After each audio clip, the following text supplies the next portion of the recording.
Whispers in the stone. The living versus the dead, progress versus preservation, truth versus deception, and two wounded hearts learning to trust. Chapter 1, Quinn on Sight. The rain didn't fall on Kincardine, it attacked. It drove in from the North Sea in gray, needling sheets, scouring the lichen-crusted stones and turning the single-track road into a peat-brown river. Inside her rented Land Rover, Tarquinia Quinn di Casola gripped the wheel, her knuckles pale against the worn leather. The windscreen wipers beat a frantic, futile rhythm. Sono pazzi a viverica, she muttered to the empty car. They're crazy to live here. But no one did. Not anymore. That was the entire point. Her phone, propped on the dashboard, flickered with the sleek digital renderings of her vision. Where the skeletal ruins of crofters' cottages now huddled against the moor, her screen showed artfully restored stone homes with vast glass extensions. The collapsed wool mill would become a boutique hotel with a spa fed by the nearby burn.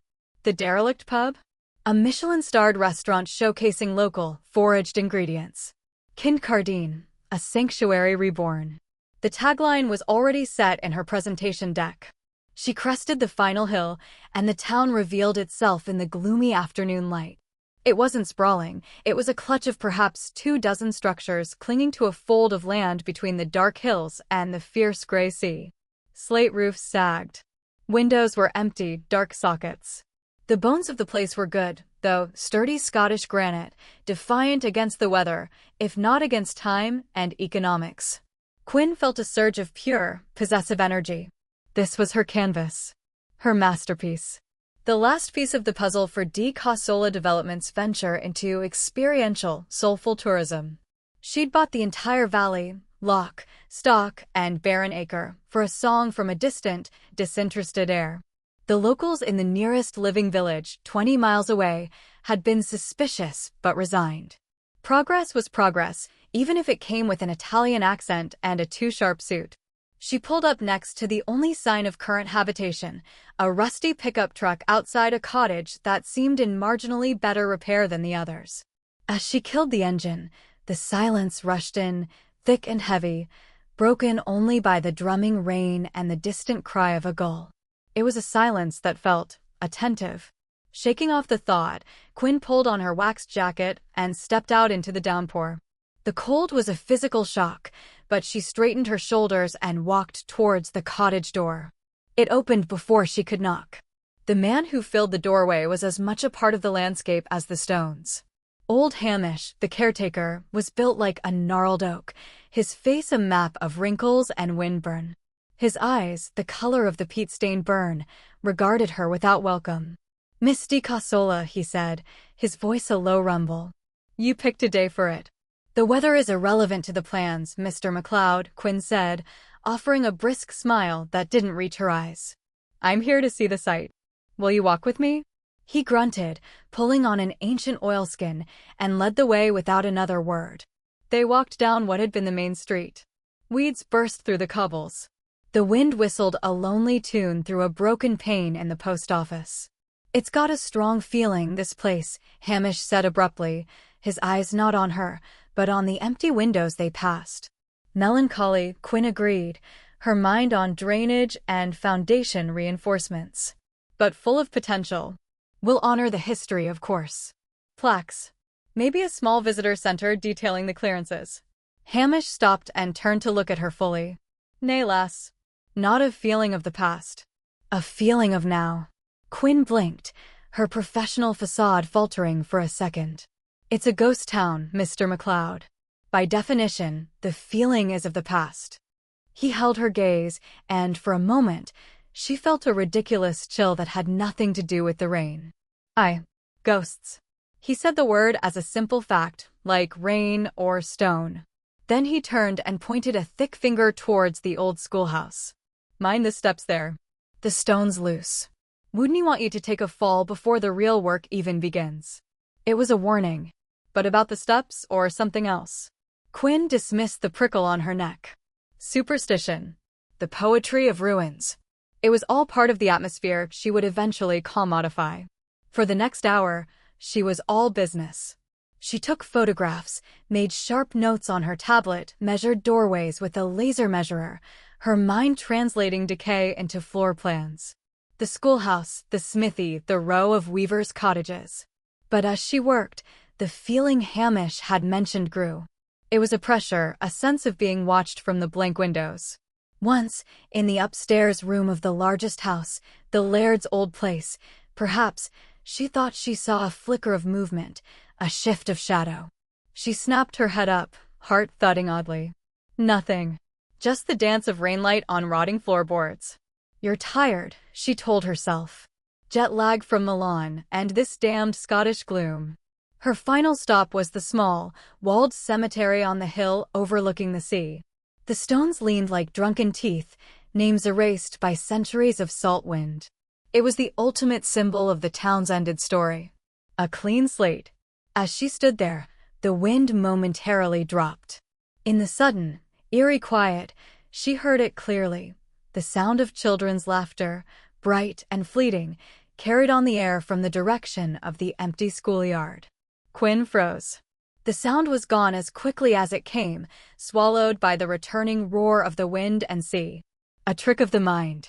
An auditory illusion woven from wind and memory and Hamish's suggestive mutterings. She turned her back on the graves and looked down at her kingdom of stone and potential. The strange moment faded, burned away by the furnace of her ambition. The laughter was just the wind. The watching feeling was just the loneliness of the place. She had a timeline, a budget, investors waiting. She would bring life back to Kincardine. The kind that spent money, wrote reviews, and breathed economic vitality into a dead zone. Pulling her collar tight against the now horizontal rain, Quinn di Casola walked back to her car, her heels clicking a decisive, modern rhythm on the ancient cobbles. She never looked back at the schoolhouse window, where the faint, sorrowful impression of a face, pressed against the glass for a century, slowly faded into the gloom. Chapter 2. A Thriving, Unseen Community. The storm that battered the living world was, in the realm of Kincardine, little more than a distant murmur, a shimmer in the air like heat haze, a soft sighing through non-corporeal stone. Here, the light was perpetually that of a clear, quiet afternoon, gilding the sandstone and casting long, soft shadows that never truly shifted. The town was not a ruin. Mrs. Mora Ogilvy knelt in her front garden, not pulling weeds, but coaxing color from memories. Under her translucent fingers, roses bloomed in spectral bursts of crimson and ivory, their perfume a ghost of scent that hung sweetly in the lane. Across the way, old Mr. Buchanan was at his anvil in the smithy, the clink-clink-clang of his hammer a rhythmic, silent heartbeat felt more than heard. Two children, wee Alistair and Fiona, shrieked with soundless laughter as they played a game of tag, darting straight through the dry stone wall of the byre and out the other side. This was the rhythm of Kincardine. A rhythm undisturbed for generations. Elspeth MacBride sat by her kitchen window, the one that looked down the brae to the road. She wasn't knitting, the wool and needles had long since turned to dust, but the motion of her hands, the familiar, comforting click-click, persisted as a memory in the air around her. Her eyes, sharp and a pale, clear blue, were fixed on the boundary where their world brushed against the other. She felt the intrusion first. A vibration, wrong and metallic, grinding through the ancient bones of the land. Then, the sight of it, a great, green beast of a vehicle, spattering mortal rain and mud, nosing its way up the road like a predator. "It's here," she said, her voice a whisper that carried through her own cottage walls and into the street beyond. The change was instantaneous. The children stopped their game. Mr. Buchanan's hammer hung mid-swing. Mrs. Ogilvy looked up, her spectral roses wilting slightly at the edges. They watched as the vehicle disgorged her. The woman of iron. She moved with a jarring, purposeful stride, her dark hair slicked to her head, her eyes scanning not the life of the place, but its carcass. They saw her speak to old Hamish, a living anchor they tolerated, and saw him gesture with his slow, warning manner. As she walked their streets, a laser beam shooting from a device in her hand, a deeper cold entered Kincardine. Not the chill of the grave, they were accustomed to that, but the chill of eradication. They felt her gaze pass over their homes, and in its wake, they didn't see restoration. They saw the shimmering, terrifying outlines of her thoughts: glass boxes, strangers laughing over wine, the scent of their own history replaced by foreign perfumes. Panic, a sensation they hadn't felt in decades, began to coil through the town. That evening, they gathered in the Selkies Pull, the pub that had been the heart of the town. The fire in the grate was a memory of warmth. The glasses on the tables held the phantom taste of good whiskey. Every soul was present, from old Granny Reed, who had died in her bed a century ago, to young Tam, lost to the sea in 1923. "We can't let it happen," boomed Dougal the fisherman, his form flickering with agitation. "This is our home. My father built that wall with his own 2 hands. And my bairns were born in my upstairs room," said Mrs. Ogilvy, wringing her hands.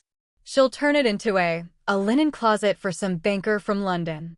A cacophony of fear and anger rose, a soundless storm of emotion that made the very air thrum.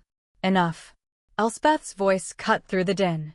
She stood, not by the bar, but near the hearth, her form steady and clear. Her gaze swept the room, meeting the eyes of her neighbors, her friends, her family, and all but blood. "Raging like a winter gale will not blow this woman away. She does not see us. She does not hear us. To her, we are the draft in the hallway, the creak on the stair. A story to tell her guests for a thrill." "So, what do we do, Elspeth?" asked Tam, his young face earnest. "Fade away." A fierce light sparked in Elspeth's eyes. "No. We remind her that some stories are true. We make our presence known. Not with kindness, but with consequence." Her plan began to form, simple and direct. "We slow her. We frustrate her. The living are impatient. They fear the irrational. We shall be deeply irrational." Nods of agreement passed through the assembly. It was a plan of resistance. But as the meeting broke up and the ghosts drifted back to their own hearths, Elspeth lingered by the window. She looked not at the woman's parked Land Rover, but inward, through the delicate, trembling threads of connection that bound her to the living world.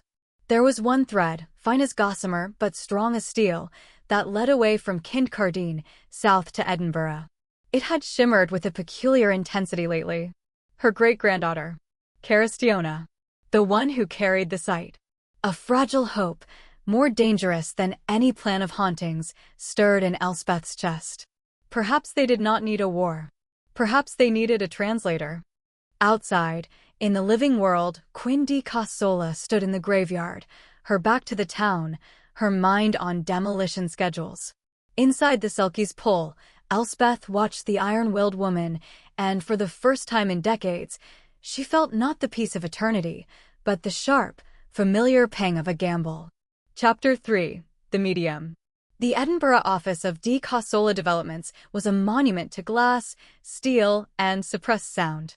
Sunlight, a polite and filtered version of the Highland deluge, gleamed off a vast rosewood desk. Quinn stood before a floor-to-ceiling digital render of Kincardine Valley, her pointer tapping against a shimmering virtual hotel. "Which means if we shift the access road here," she said, voice crisp, "we preserve the sight lines to the sea for the premium cottages. The ruin of the mill becomes a focal point, not an obstacle." Her project manager, Callum, a man whose patience was fraying like an old rope, cleared his throat. "Aye, the sight lines are grand, Quinn. But the groundworks team are refusing to go back." Quinn turned slowly. "Refusing? Not in so many words. But the foreman says his digger's sensors went haywire, buried itself in the burn. The lad driving it swears he saw figures in the mist. They're talking about bad ground, historical disturbances." Callum shifted his weight.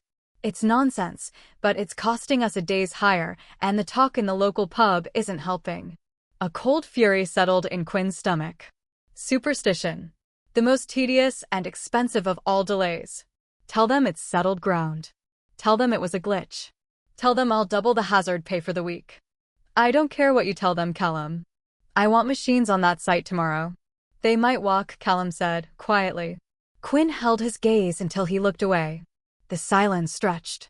Then, from the corner of the room, her assistant, A young woman named Isla, who had grown up in Oban, spoke up timidly. My granny, she'd say a place like that needs settling. Not with money. With acknowledgement. Quinn's glare could have frozen lava. I am not paying psychics. Not a psychic, Isla pressed on bravely. A medium.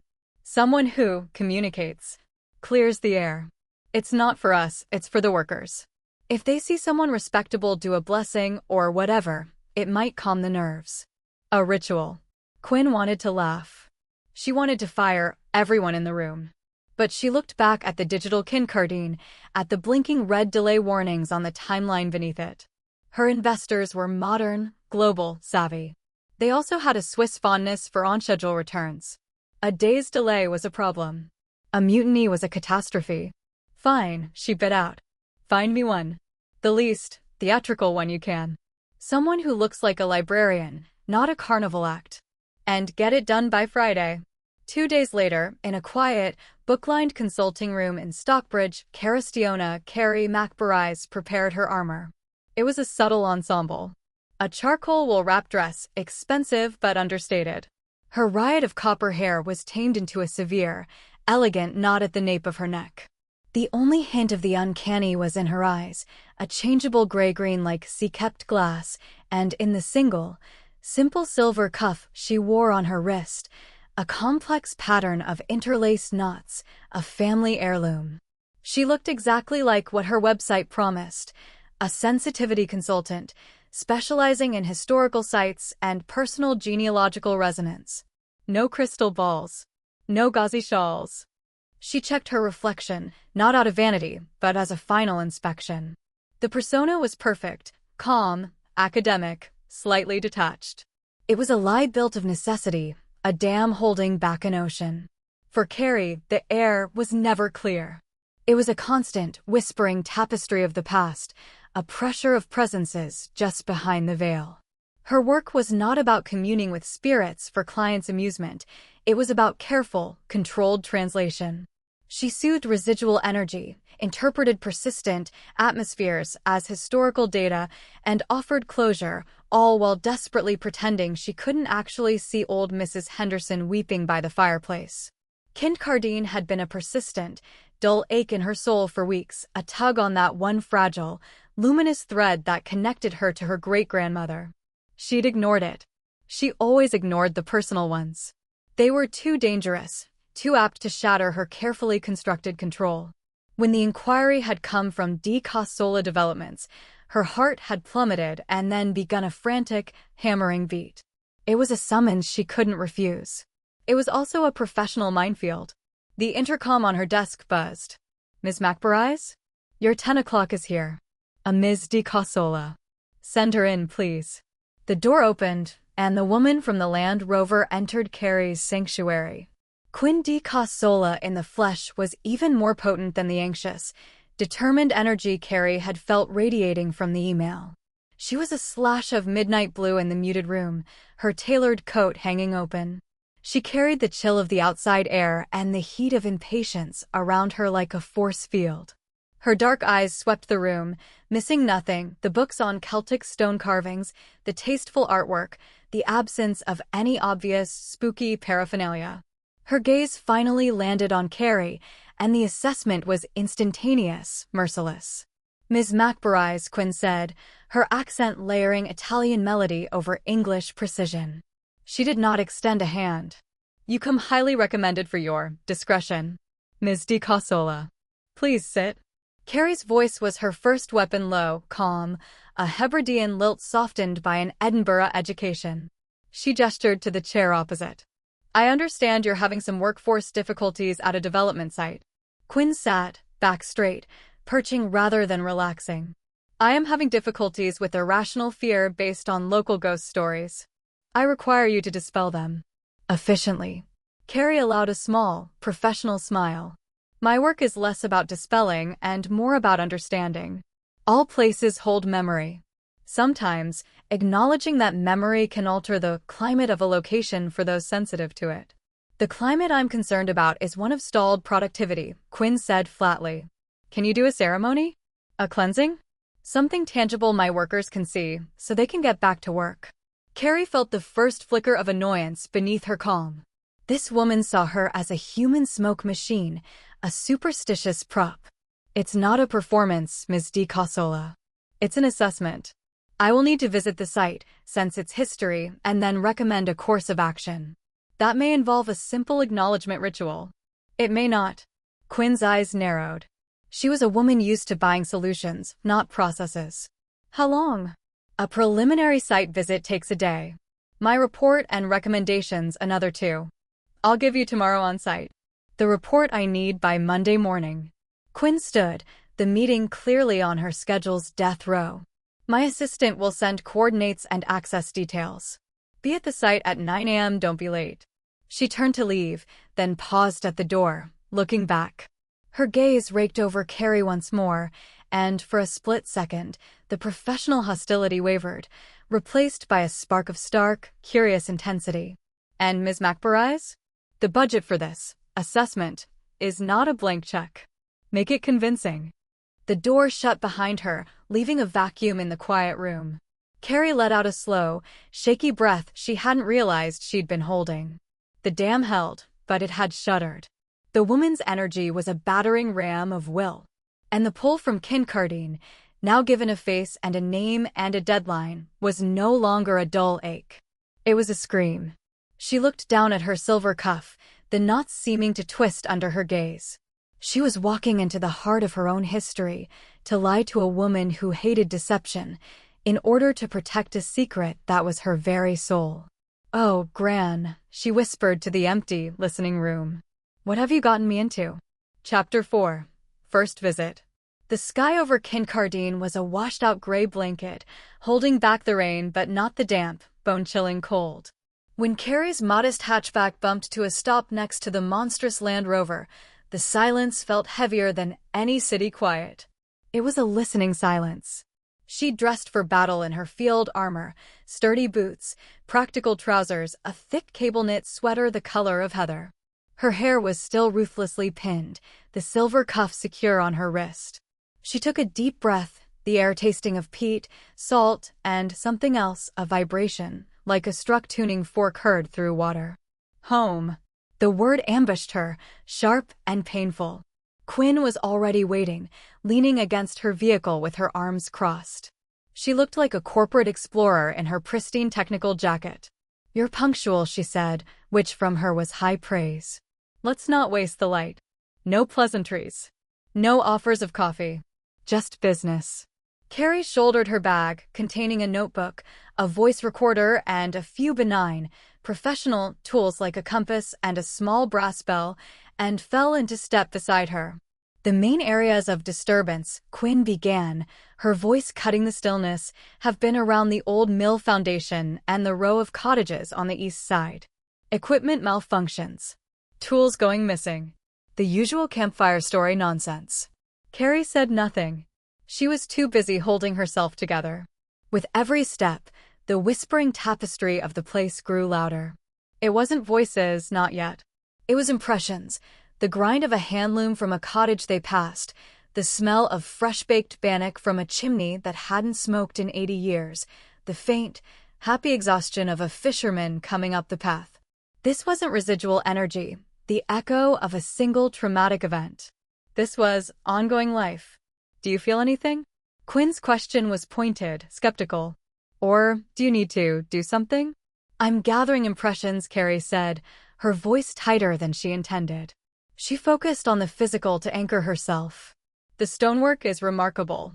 The way the town is nestled into the land. It was built with deep understanding. It was built to survive. Now it needs to be built to sell," Quinn replied, stopping before the larger end cottage. "This one. The foreman swears his spirit level was thrown from the windowsill." Carrie looked up at the building and saw a woman in a faded apron stood in the doorway, arms crossed, her face set in a formidable scowl. Not a shadowy apparition, but as solid as Quinn, though composed of a different, quieter light. Carrie's breath hitched. This was no impression. This was a sentinel. "Well," Quinn prompted, impatient. "Strong personality here," Carrie managed, forcing her eyes away from the ghostly woman to the rotten doorframe. A matriarch. Very protective of her home.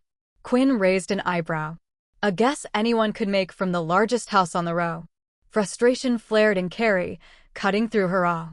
You hired me for my sensitivity, Ms. Di Casola. If you've already decided it's all guesswork, this is a waste of both our time. The words were out before she could stop them, charged with a real anger that surprised her.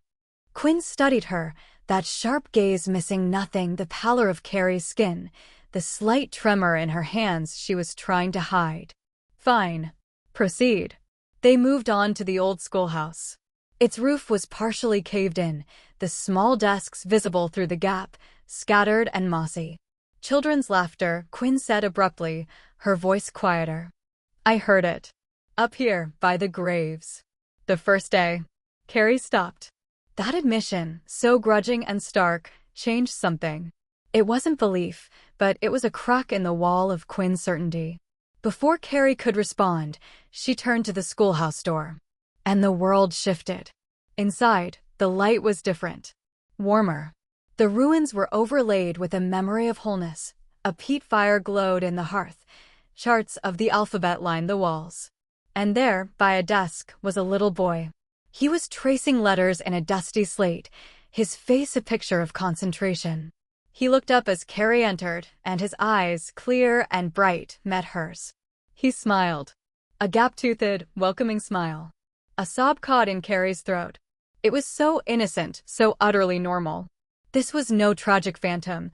This was a child, in his classroom, forever. Hello, the boy whispered, a sound that existed only in the space between spirit and seer. Carrie couldn't speak. She took an involuntary step back, her boot catching on a broken floorboard. The sound was loud as a gunshot in the quiet. Caristiona. Quinn's voice came from behind her, using her full name for the first time, laced with surprise. What is it? The little boy faded, the warm light snuffing out, leaving only the damp, gloomy ruin. Carrie was left staring at empty space, her heart hammering against her ribs, the professional dam inside her fissuring. Nothing, she choked out, turning away, pushing past Quinn into the cold air. It's close in there. Residual energy can be claustrophobic. The lie tasted like ash. Quinn followed her out, her skepticism now fused with keen observation. You're shaking. It's cold. Carrie wrapped her arms around herself, not meeting Quinn's eyes. She felt exposed, flayed open. The ghosts weren't just present, they were alive, and they saw her. They knew her. The great-grandmother she'd never met but had always felt. She was here, somewhere, watching this performance. We should continue to the mill, Quinn said, her tone unreadable. She didn't move, just watched Carrie struggle to recompose herself. I have enough for my initial assessment, Carrie said, the words tumbling out. She needed to get away, to think, to rebuild her walls. The site has a strong collective memory. A happy one. It's not malicious, just resistant to change. A simple acknowledgement, a spoken-word ceremony respecting the former residents, should be sufficient to ease tensions. She was babbling, constructing the most generic, harmless report she could imagine. Quinn's eyes narrowed. The skeptical client was gone, replaced by the shrewd CEO. She saw the panic Carrie was trying to mask. A spoken-word ceremony, she repeated slowly. Yes. I'll draft the wording. Your foreman can read it before the next shift. It will give the workers a sense of ritual, of closure. Carrie was already walking back towards the cars, her flight instinct screaming. Quinn matched her stride. That's all? After that, reaction in there. It was a powerful echo, that's all. It can be overwhelming. Carrie reached her car, fumbling for the keys. And the budget? Quinn asked, a challenge. Within the quoted range. I'll email the report Monday. Carrie finally met her eyes, and in that moment, she knew Quinn didn't believe a word of it. But the woman wanted a solution, not the truth. And Carrie was selling the fastest, cleanest solution she could. A long, assessing pause. Then Quinn gave a single, curt nod. See that you do. Carrie all but threw herself into the driver's seat. As she started the engine, she glanced in the rearview mirror. Quinn was still standing there, a solitary figure in the empty lane. And behind her, in the upstairs window of the Laird's house, Carrie saw the distinct, gentle outline of an old woman with keen eyes, watching them both. Her great-grandmother. Carrie looked away, put the car in gear, and drove, leaving Kincardine and the terrifying, beautiful truth of it in her dust. She had her lie. Now she just had to make it convincing enough to condemn the only family that had ever truly understood her. Chapter 5. The Lie. The report that landed in Quinn's inbox at 7:01 a.m. on Monday was a masterpiece of clinical detachment. Preliminary sensitivity assessment, Kincardine development site. It was 3 pages of elegant, academic prose that said absolutely nothing. Caristiona McBride had written it in a state of exhausted, dissociative focus, her fingers flying over the keyboard as if typing an exorcism of her own conscience. She described notable psychometric resonance and collective memory imprints consistent with a historically cohesive settlement. She diagnosed non-malignant spatial anxiety and recommended a verbal ritual of transition to facilitate a harmonious energetic shift for forthcoming alterations to the built environment. It was, in short, magnificent bullshit. It gave Quinn exactly what she'd asked for, a professional, rational-sounding reason to perform a superstitious act that would placate her workforce. It was a placebo prescribed by a doctor who knew the disease was real and fatal. Quinn read it standing by her glass wall, the dawn light painting the Edinburgh skyline in shades of rose and steel. Her lips were a thin line. Part of her, the part that had seen Carrie's white-knuckled grip on her steering wheel, the part that had heard the ragged edge in her voice, was profoundly unsatisfied. The report was too clean, too pat. It felt like a dismissal. But the larger part of her, the CEO with a bleeding timeline and impatient investors, was relieved. Here was her solution, packaged in PDF form. No more delays. No more whispers. She forwarded it to Callum with a single-line instruction: implement the suggested ceremony first thing Wednesday. Schedule the piling rig for Thursday morning.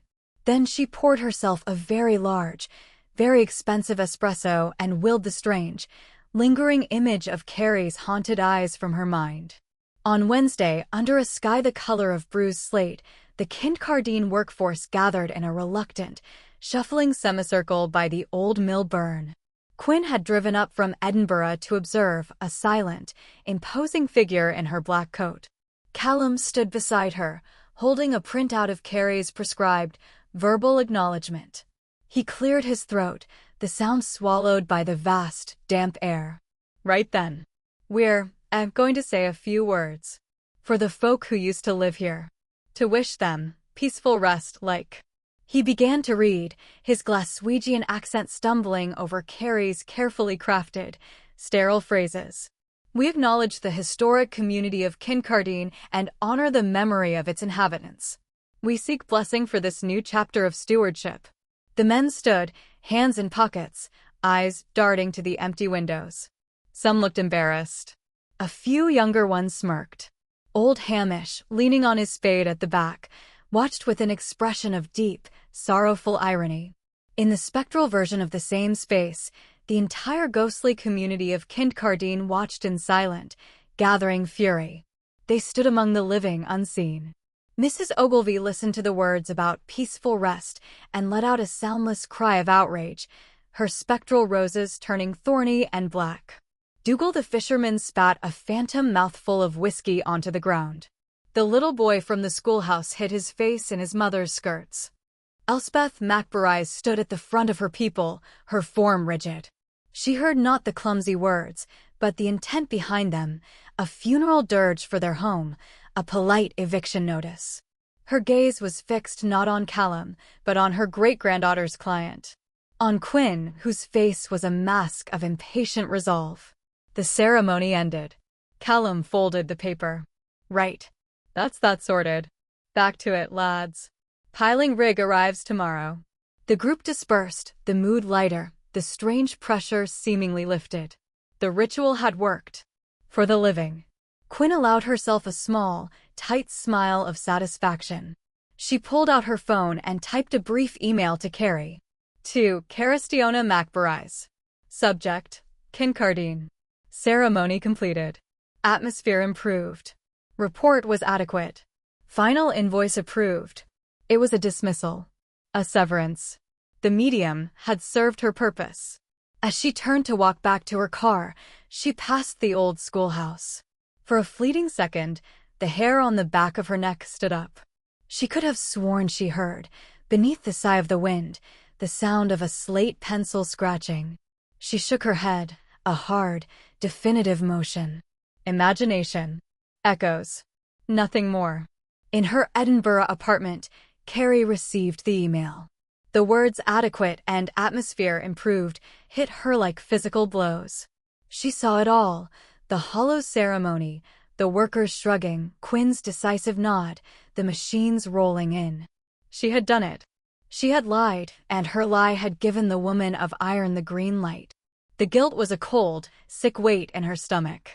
She walked to her window, looking out at the settled, sane city, but all she could see was the little boy's gap-toothed smile fading into ruin. She clutched the silver cuff on her wrist until the metal bit into her skin. She had told herself she was buying time. But time for what? She had no plan, no army, no way to stop the tsunami of progress she'd just unleashed. She had chosen the coward's path, wrapping her betrayal in professional jargon, and in doing so, she had signed the death warrant for a world only she could see. The ghostly thread connecting her to Kincardine didn't feel like a gentle pull anymore. It felt like a leash, yanking hard on her soul. And from the other end, she felt not the warm curiosity of her great-grandmother, but a cold, profound disappointment that seeped through the miles of moor and stone. Quinn had her permission. The ghosts had their betrayal. And Carrie was alone in the quiet, with the devastating knowledge that the real haunting had just begun, and it was haunting her. Chapter 6. The Ghost's Retaliation. Thursday dawned bright and shockingly clear over Kincardine, the kind of pristine Highland day that made postcards seem inadequate. For Quinn, arriving just after sunrise, it was an omen. Perfect weather for groundbreaking. The piling rig was a yellow behemoth on the back of a low-loader, grinding its way up the valley road. Its arrival was the first concrete, undeniable step towards the future. Quinn watched it approach, a thrill of victory cutting through her. The delays, the whispers, the strange chill in the schoolhouse, all of it was about to be rendered irrelevant by the sound of progress. The ghostly town watched it too. There was no meeting in the Selkies' pool this time. No debate. Elspeth's earlier strategy of gentle hindrance was over. The ceremonial blessing had been the final insult. Now it was war. They gathered not as a community, but as a council of war on the spectral green. Their forms, usually soft and translucent in the perpetual afternoon light, seemed sharper, edged with a cold luminescence. "They bring the iron tooth to bite our foundations," Dougal growled, his voice a dry rustle like waves on shingle. "We break its jaw." "No more whispers," Mrs. Ogilvy agreed, her usually gentle face set in hard lines. "Let them see what they're disturbing." Elspeth stood silent, her heart a turmoil. She had hoped for a bridge, not a battlefield. But the bridge, her Caristiona, had chosen to burn it. She gave a single, grim nod. "Make them afraid. But do not harm. We are not monsters. We are defenders." The plan was simple, coordinated, and devastating. The first sign came as the low-loader tried to reverse into position by the leveled ground of the future hotel. The driver, a seasoned man named Pete, swore as his power steering locked solid. The wheel wouldn't budge. He shut off the engine, restarted. Nothing. "Bloody computer," he muttered to the foreman. From the passenger seat window, a face appeared. Not Pete's mate. The face of a young man in an old-fashioned seaman's jersey, pale and water-streaked, his eyes dark hollows. He stared directly at Pete, his mouth moving in a silent, urgent warning. Pete screamed, a raw, undignified sound, and fumbled for the door handle. By the time the foreman ran over, the face was gone. Pete was white, babbling about a drowned sailor. The foreman, a pragmatic Ulsterman, checked the systems, found nothing wrong. The steering was now free. "Get a grip, man." "It's the light on the water," he said, but his own hands weren't quite steady. Quinn, observing from a distance with Callum, saw the commotion. "What now?" "Driver's seeing things," Callum said, but his jaw was tight. The second act played out at the surveyor's station. The team had spent 2 days painstakingly setting out the precise points for the foundation piles. The senior surveyor turned his back for 1 minute to consult his tablet. When he turned around, every single brightly colored stake, every piece of marker tape, was gone. Not knocked over. Gone. As if the earth had swallowed them. In their place, arranged in a neat, deliberate circle, were dozens of smooth, white beach stones, each one cold to the touch, even in the morning sun. A low murmur of panic began to ripple through the workforce. The retaliation escalated. Lunchboxes were emptied, sandwiches found neatly stacked on the roof of the site hut. A thermos of tea was frozen solid in the center of a warm cab. And then, the piece de resistance. At noon, as the crew gathered by their vans, the air over the row of condemned cottages shimmered like a heat haze. Then it solidified. For 10 terrifying, silent seconds, the entire row of houses was whole. Slate roofs intact, smoke curling from chimneys, washing fluttering on lines, the faint, ghostly outline of people moving in gardens. It was a snapshot of vibrant life, superimposed over the ruins. It was beautiful, and it was utterly horrifying. Then it winked out. The silence that followed was absolute, broken only by the frantic call of a curlew. 2 laborers dropped their tools, got in their van, and left. They didn't speak to the foreman. They just left. Chaos descended. The foreman was shouting, trying to maintain order. Callum was on his phone, his voice strained. The piling rig sat idle, a monument to stalled ambition. And Quinn stood in the epicenter of the storm, her victory turned to ash. She wasn't frightened. She was incandescent with rage. This wasn't chance or superstition. This was coordinated. This was intelligent. Her mind, sharp as a scalpel, cut through the panic. The ceremony had failed. Carrie's report had been worse than useless. It had been a diagnostic error of catastrophic proportions. The non-malignant spatial anxiety was, in fact, a deeply malignant, organized resistance. Her eyes scanned the frantic site, but her mind was already elsewhere. On the report. On the author. On the haunted, gray-green eyes that had seen something in the schoolhouse she could not. Caristiona McBride hadn't been overwhelmed by an echo. She had been communicating with the enemy. And she had lied about it. The cold, professional fury that settled over Quinn was more terrifying than any ghost. The problem was no longer spiritual. It was personal. She had been played. "Shut it down," she said to Callum, her voice dangerously quiet. "Quinn, we can maybe shut it down. Send everyone home. Today. Now." She didn't wait for his reply. She was already striding to her Land Rover, pulling out her phone. She didn't call Carrie. She drove. The 2-hour journey to Edinburgh was a blur of white-knuckled focus. The ghostly faces in the windows, the vanished stakes, the phantom village, they were not phantoms in her mind now. They were evidence. Evidence of a conspiracy and of one woman who held the key. She was going to get the truth, and she was going to get it face to face. In Kincardine, as the last of the living vehicles rumbled away, a spectral cheer went up, a silent wave of relief and grim triumph. They had won the day. Elspeth did not cheer. She stood by the boundary stone, watching the woman of iron depart.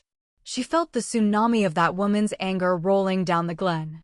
The battle was won, but the war, she knew, had just taken a far more dangerous turn. And her granddaughter was squarely in its path. Chapter 7. Discovery.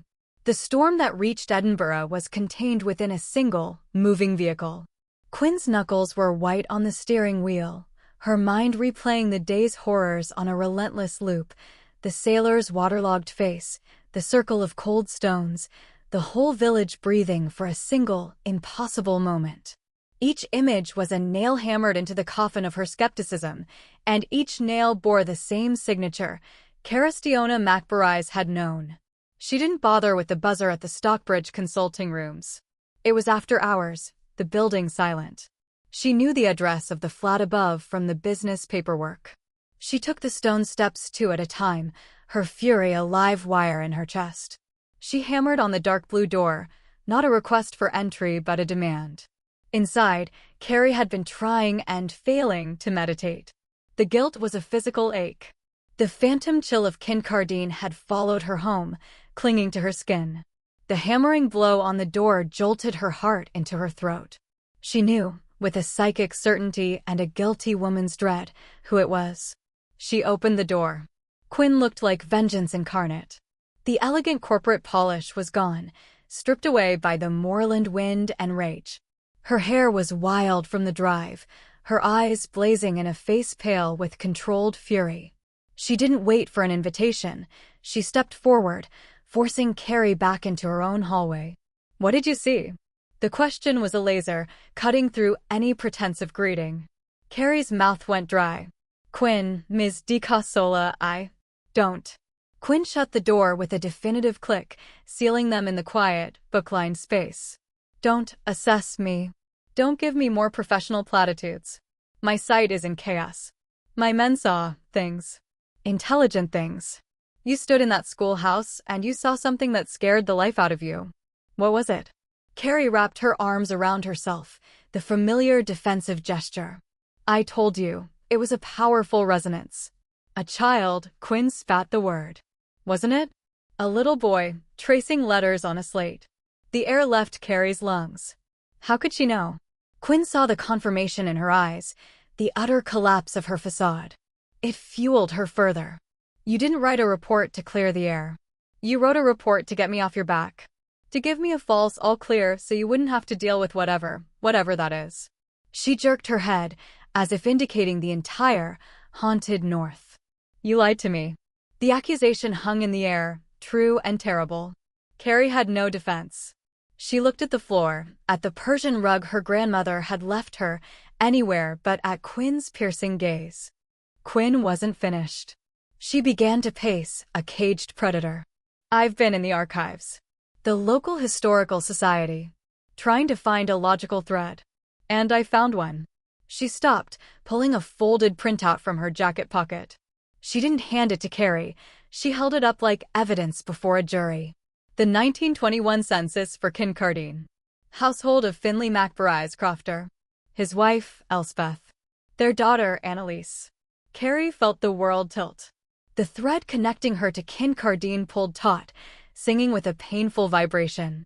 Annalise MacBride, Quinn continued, her voice lethally soft, left Kincardine in 1935 for work in Glasgow. She married, had a son. That son had a daughter, who had a daughter. She took a step closer, forcing Carrie to meet her eyes.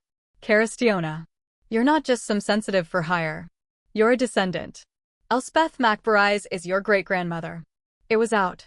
The secret that underpinned all others. The personal truth that made her professional lie not just unethical, but a form of familial betrayal. Tears of shame and sheer overwhelmed emotion sprang to Carrie's eyes. She couldn't speak. So, Quinn said, the word dripping with icy contempt. "Let me reconstruct this. I hire a medium to placate my workers. The medium turns out to be the great-granddaughter of a ghost standing in the way of my development. She goes to the site, has a nice little family reunion, and then comes back and tells me everything is fine, just have a little ceremony." She crumpled the census paper in her fist. "You weren't there to help me. You were a spy. A saboteur." That finally broke Carrie's paralysis. "No." The word burst from her, raw and anguished. "You have it all wrong. I wasn't spying for them. I was scared." Quinn froze, startled by the outburst. "You think this is a gift?" Carrie's voice trembled, years of isolation and fear pouring out. "You think I want to see them?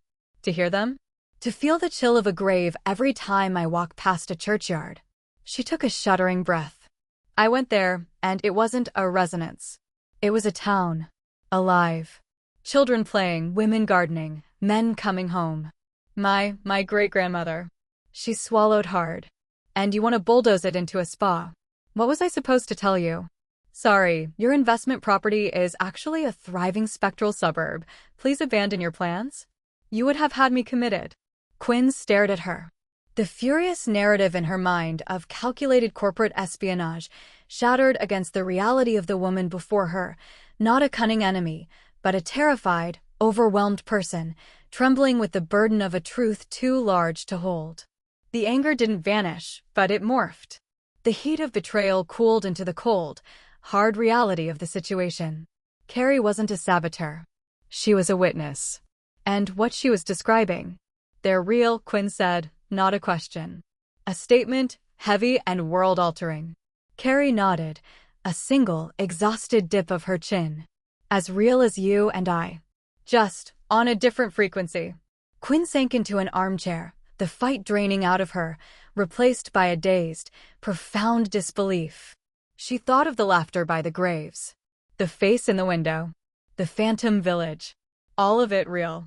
A whole universe of existence, right beside her own, that she had been about to plow through with a piling rig. The silence that fell between them was different now, charged not with accusation, but with the staggering weight of a shared, impossible truth. Carrie finally whispered, "What are you going to do?"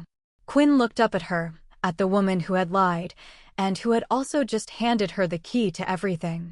Her mind, ever pragmatic, began to turn over the new, impossible data. The businesswoman was not defeated. She was recalculating. "I don't know," Quinn said quietly, the admission itself a seismic shift. Then, a spark of her old intensity returned, focused now on a new, inconceivable problem. "But you're going to help me figure it out. You're going to tell me everything." Chapter 8, Carrie's Truth. The anger in the room had dissipated, leaving behind a heavy, electric silence, like the air after a lightning strike. Quinn sat in the armchair, no longer a furious invader, but a stunned occupant, staring at a point somewhere beyond Carrie's bookshelves. The world had just expanded in a terrifying, nonsensical direction. Carrie moved first, a hesitant flutter of motion. She went to the small kitchenette, her hands trembling as she filled the kettle. The mundane ritual of making tea was an anchor in the surreal sea they were now adrift in. She needed it as much as Quinn did. "It's not like the films," Carrie said, her back to Quinn, her voice still raw but softer. "There's no sudden chill, no flickering lights. Not usually." She placed 2 mugs on the counter, chamomile for herself, a strong English breakfast for the guest she'd never expected. "It's more like a radio constantly picking up signals from stations very, very close to your own frequency. Most of the time, it's just static. Background noise. A feeling. Then sometimes a signal comes in clear." She brought the mugs over, placing Quinn's on a coaster beside her. Quinn didn't reach for it. Her eyes were fixed on Carrie now, analytical, trying to map this new information onto the woman she thought she knew. "Kincardine isn't static," Carrie continued, sinking into the sofa opposite, cradling her own mug. "It's a clear channel. A broadcasting tower. The moment I stepped out of the car, it was like walking into a living memory. But not a memory. A continuation." She met Quinn's gaze, willing her to understand. "They don't know they're dead, Quinn. Not in the way we think of it. They're just living their lives in the place they loved, on a different plane." Quinn finally spoke, her voice hoarse. "The boy. In the schoolhouse." Carrie's throat tightened. "Tam. He drowned in 1923, trying to save a lamb from the burn. He just goes to school. Every day. He was so happy to have a visitor." A tear escaped, tracing a path down her cheek. She wiped it away angrily. "And I lied about him. I made him sound like a psychic stain." Quinn watched the tear fall. The human emotion of it, the grief for a ghost, was somehow more convincing than any spectral apparition. It dismantled the last of her intellectual resistance. "And your great-grandmother? Elspeth?" A fragile, sad smile touched Carrie's lips. "She's the matriarch. The wise one. She's always been there, at the edge of my awareness. A quiet, steady presence. When I was a child and scared of the things I saw, it was her, feeling, that comforted me. I didn't know who she was until I was a teenager and found the family Bible." She looked down at her hands. Going there, seeing her, it wasn't a reunion. It was a confirmation. And it terrified me. Because it made it all real in a way I'd spent my life running from. "Why run?" Quinn asked, the question blunt but not unkind. It was a seeker of data, trying to understand a confounding variable. Wouldn't you? Carrie's reply was sharp, then softened. Imagine knowing, for a fact, that death isn't an end. That everyone you've ever lost is, somewhere. Watching, perhaps. It's not comforting. It's a crushing responsibility. And it isolates you. You can't talk about it. You learn to lie. To pretend. She gestured weakly at the elegant room. All of this, the sensitivity consultant, it's the most honest way I could live with it without being institutionalized. I help people, in a way. I just edit the source material. Quinn absorbed this. The scale of the deception shifted from personal betrayal to a lifelong survival strategy. She thought of Carrie's perfect composure during their first meeting, the steely control. It wasn't professionalism, it was the dam holding back an ocean. The ghosts today, Quinn said, shifting to the immediate crisis. The face in the cab. The stones. The whole village. That was a message. It was a declaration of war, Carrie corrected quietly. You performed their funeral rite. You declared them ended. They showed you they are very much not. She took a shaky sip of tea. Elspeth would have advocated for it. She's pragmatic. She tried the subtle approach, the misplaced tools, the cold spots. You didn't listen. So, they made you look. They succeeded. Quinn ran a hand through her hair, a rare gesture of open fatigue. The images were seared into her mind. My project is finished. I can't make men work a site that actively haunts them. For a long moment, they sat in silence, the steam from their mugs curling between them. The initial storm had passed, leaving them stranded together on this impossible shore. So, what now? Carrie finally asked, echoing her own question from earlier, but the tone was different. It wasn't fearful submission, it was a tentative offer. Quinn looked at her, truly looked. She saw the exhaustion, the fear, but also a fierce, protective light in those sea-glass eyes when she spoke of Tam and Elspeth. This woman held the only key to the lock. Now, Quinn said, her CEO voice returning, but tempered now by grim reality, we negotiate. Carrie blinked. Negotiate. You said it yourself. They're a community. With leadership. With desires. They've stated theirs. We stay out. Quinn leaned forward, the old intensity back, but redirected. My desire is to develop the land. These are incompatible. Therefore, we need to find a third option. Compromise. The absurdity of it almost made Carrie laugh. You want to negotiate a property deal with a ghost town. I want to understand what they would accept, Quinn said, as if it were the most logical thing in the world. And you're the only one who can ask them. She held up a hand before Carrie could protest.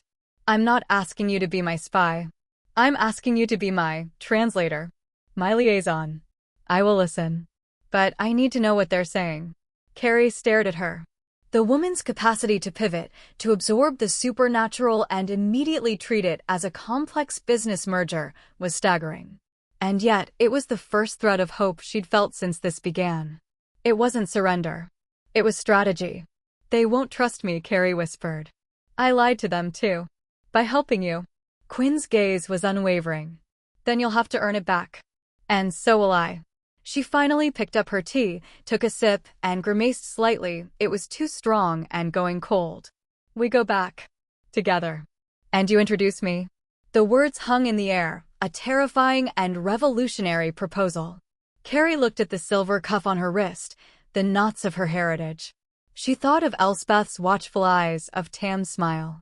This was the path she'd been avoiding her whole life.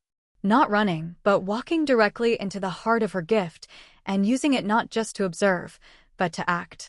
She took a deep, settling breath and met Quinn's determined eyes. All right, she said. But we do it my way. And you have to promise to believe what I tell you, they say. Quinn gave a single, slow nod. It was the hardest, most necessary promise she had ever made. I believe you. It was the start of a truce.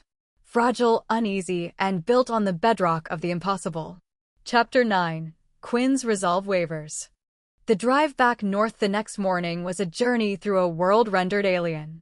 Quinn went alone, telling Carrie she needed to see the site with new eyes before their joint return. It was only half a lie. She needed to see if the madness would hold in the stark, solitary light of day. She parked in her usual spot, but the silence that greeted her was different. Before, it had been empty. Now, it was occupied. She stood by the Land Rover, the wind tugging at her coat, and simply listened. Not with her ears, but with the newly raw, exposed nerve of her belief. She walked, not as a developer with a laser measurer, but as an intruder in a foreign land. She passed the row of cottages. Yesterday, she had seen them whole. Today, they were ruins again. Yet, she found herself pausing before the largest one, the matriarch's house, Carrie had said. She didn't see anyone, but she felt a distinct, focused attention, like the weight of a gaze from a darkened window. "We are here," the silence seemed to say. "We have always been here." Her feet carried her, almost against her will, up the brae to the small cemetery. The tilted stones no longer seemed like markers of an ended story, but like doorways. Names Ogilvy, Buchanan, MacLeod were no longer historical data. They were the neighbors who had rearranged the surveyor's stakes. She sat on a low, like encrusted wall, the cold of the stone seeping through her trousers. The view was breathtaking, the gray-green sweep of the glen, the silver thread of the burn, the fierce blue of the sea beyond. It was a view worth millions. It was also the view from someone's kitchen window, their front garden, their daily walk. For the first time, the sheer, arrogant scale of her vision felt like a violation. Not a legal one, but a moral one. She had purchased air rights, mineral rights, development rights. She had not purchased the right to erase a world. A memory surfaced, unbidden, her grandfather's vineyard in Tuscany. Developers had come when she was a girl, wanting to buy a parcel to build holiday villas with a view of the authentic countryside. Her grandfather had stood on his terrace, looking out over the rows of Sangiovese, and said, "They see a postcard. I see my father's hands in the earth. They are not buying land, they are buying the silence of my history." He had refused. She, 12 years old and already ambitious, had thought him sentimental, foolish. Now, sitting on a wall in Scotland, she understood him with a clarity that was physically painful. A movement caught her eye, a flicker by the old yew tree at the cemetery's edge. Not a trick of the light. A figure. A woman, in a long, old-fashioned skirt and a shawl, standing perfectly still, looking out to sea. Elspeth. Quinn's breath froze. This was not the terrifying, collective manifestation of the phantom village. This was solitary. Deliberate. An audience. She did not move. She did not speak. She simply waited, her heart a frantic drum against her ribs. The woman Elspeth turned her head slowly. Not fully, but enough for Quinn to see the profile. A strong nose, a firm jaw, hair swept into a bun. She did not look at Quinn with anger, or with the theatrical menace of the drowned sailor. She looked at her with a profound, weary sadness. The sadness of centuries of watching the living fail to understand. Then she lifted a hand. Not in a wave, but in a slow, deliberate gesture. She pointed. Down the hill, towards the schoolhouse. Then she was gone. Not fading, but simply not there, as if she had been a trick of the shadows all along. But the chill that remained was not in the air, it was in Quinn's soul. Compelled, Quinn rose and walked down to the schoolhouse. The door groaned on its hinges. The emptiness inside felt different now, hallowed. She walked to the front, where the teacher's desk would have been, and looked at the space where Carrie had seen the boy Tam. And she felt it. A gentle, playful nudge against her calf, like a child hiding behind her trousers. A faint, impossibly distant echo of chalk dust and wool jumpers and simmering broth from a home fire. No visions. No voices. Just a feeling. A feeling of a life, interrupted but not ended. It was the most real thing she had ever experienced.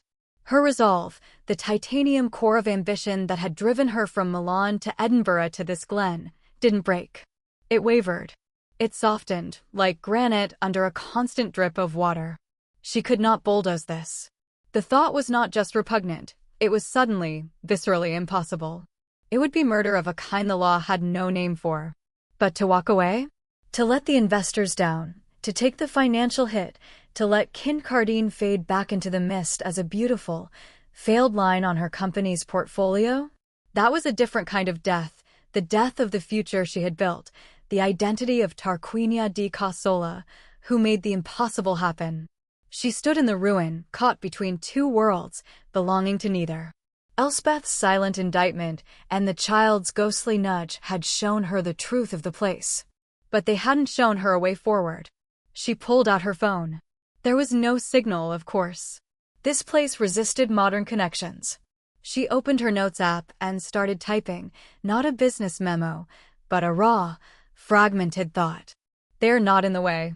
They are the place. How do you build a future that includes the past when the past is still present? She had come for clarity and found only a deeper, more paralyzing conflict. But within that conflict, a seed was planted. The question was no longer if she would develop, but what a development could even look like here. The answer, if it existed, lay not in her spreadsheets, but in a conversation that had never, in all of human history, been part of a planning application. She left the schoolhouse and looked up at the Laird's house. She gave a slow, respectful nod to the window, to the presence behind it. "I'm listening," she said aloud, her voice small against the wind. Only the wind answered. But the quality of the silence had changed. It was no longer hostile. It was waiting. Chapter 10. The Historical Gambit. Carrie arrived at Kincardine under a low, rushing sky, the kind that promised rain but withheld it as a threat. She found Quinn not by her car, but sitting on the wall of the burn, staring into the peat brown water. The woman looked different. The sharp edges of her corporate armor seemed softened, her posture contemplative rather than commanding. When she looked up at Carrie's approach, her eyes held no accusation, only a deep, shared bewilderment. "You saw her," Carrie said, not a question. She could feel the residue of the encounter, a new, delicate thread of connection between Quinn and the spectral fabric of the place. Quinn nodded. "She pointed me to the schoolhouse. I felt him. Tam." She said the name awkwardly, as if testing a foreign word. "It's real. I told you it was. Knowing and knowing are different things." Quinn stood, brushing off her trousers. "So, we need to talk to them. Properly. You said they feel betrayed by you. By us. How do we start?"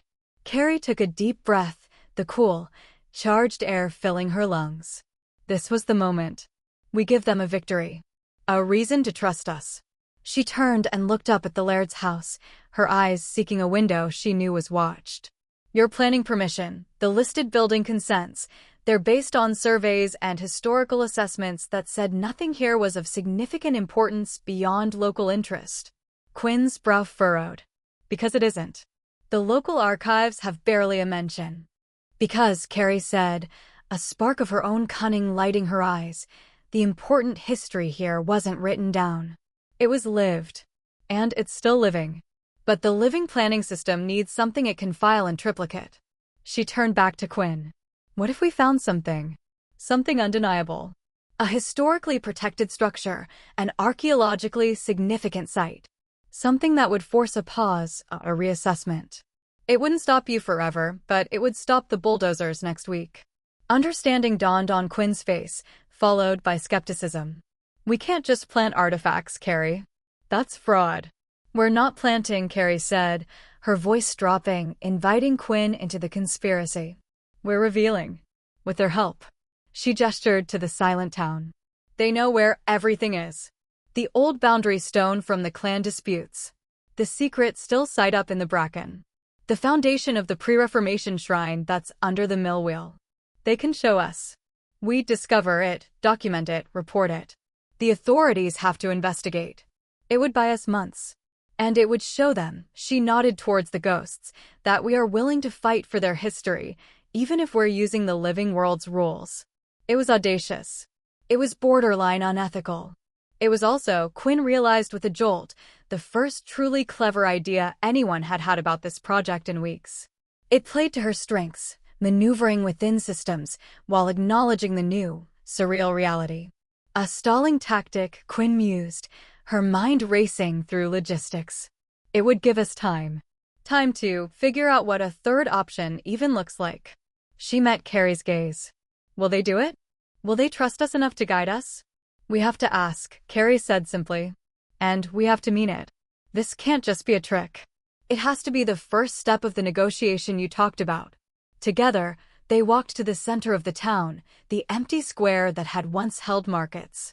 Carrie felt the weight of hundreds of eyes. The community was gathered, invisible but palpable, their suspicion a cold mist in the air. Elspeth, Carrie called out, her voice clear but trembling slightly. Great-grandmother, we need to speak with you. With the town. For a long moment, nothing. Then, the air before them shimmered, like heat over a road. Elspeth McBride's resolved into view, not as a vague impression, but in full, sober detail. She stood, hands folded before her, her gaze moving from Carrie's nervous face to Quinn's carefully neutral one. You return. Elspeth's voice was not heard with ears, but received directly in the mind, cool and clear as the burn water. The one who sees, and the one who would blind herself. Why? Carrie knelt, an instinctive gesture of respect. We come to ask for your help. To fight the destruction, but with the tools of the living world. We need to find something in the land that the living authorities will recognize as sacred, as untouchable. Will you show us? Elspeth studied them. The silence stretched, filled with the judgment of the unseen crowd. You lied, she stated, her mental voice sharp. I was afraid, Carrie whispered, tears in her eyes. I am sorry. I am not lying now. Elspeth's gaze shifted to Quinn. And you? The woman of iron? Do you bend? Or do you simply seek a new angle of attack? Quinn, feeling utterly absurd and profoundly serious, spoke to the empty air. I do not wish to erase you. But I cannot simply walk away. Help us find a way to make the living world pause. Give us time to find a better path. Please. The word please hung in the air, foreign on her tongue. Elspeth considered them for an eternity. Finally, she gave a slow nod. There is a stone, she said. Older than the village. Marked with the old symbols. It lies where the new road is to be dug. We have kept it hidden in the heather. It remembers when this land was only song and story. She pointed a translucent finger towards the northern slope. We will show you the way. But this is a treaty, not a surrender. You fight for this stone and you fight for us. We will, Carrie and Quinn said in unison, the promise binding them together. The gambit was on. Chapter 11. Working together. The guidance was not a map, but a feeling. A gentle, persistent tug in Carrie's consciousness, like a compass needle drawn north. She led the way, Quinn following close behind, as they left the cobbled lane and pushed into the thigh-high heather and bracken of the northern slope. The rain, held back all morning, began a fine, insistent drizzle that beaded on their jackets and blurred the world into shades of gray and purple. It's this way, Carrie said, pausing to close her eyes, her head tilted as if listening to a distant tune. Pulling from just over that rise.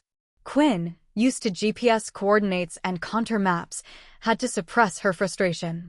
She followed, her boots slipping on the wet grass, her trousers quickly soaked. This was not her element. Her element was boardrooms and blueprints, not psychic treasure hunts on a sodden hillside. They crested the rise. Before them lay a shallow, hidden dip in the land, invisible from the town or the planned road below. It was scattered with gorse and fallen stones.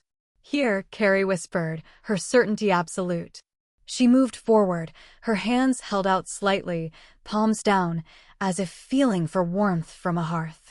She stopped near a particularly large, tangled patch of gorse. Under this, Quinn looked at the vicious, spiny bush. Of course it is. She shrugged off her backpack and pulled out a pair of heavy-duty loppers she'd taken from the site hut. Stand back.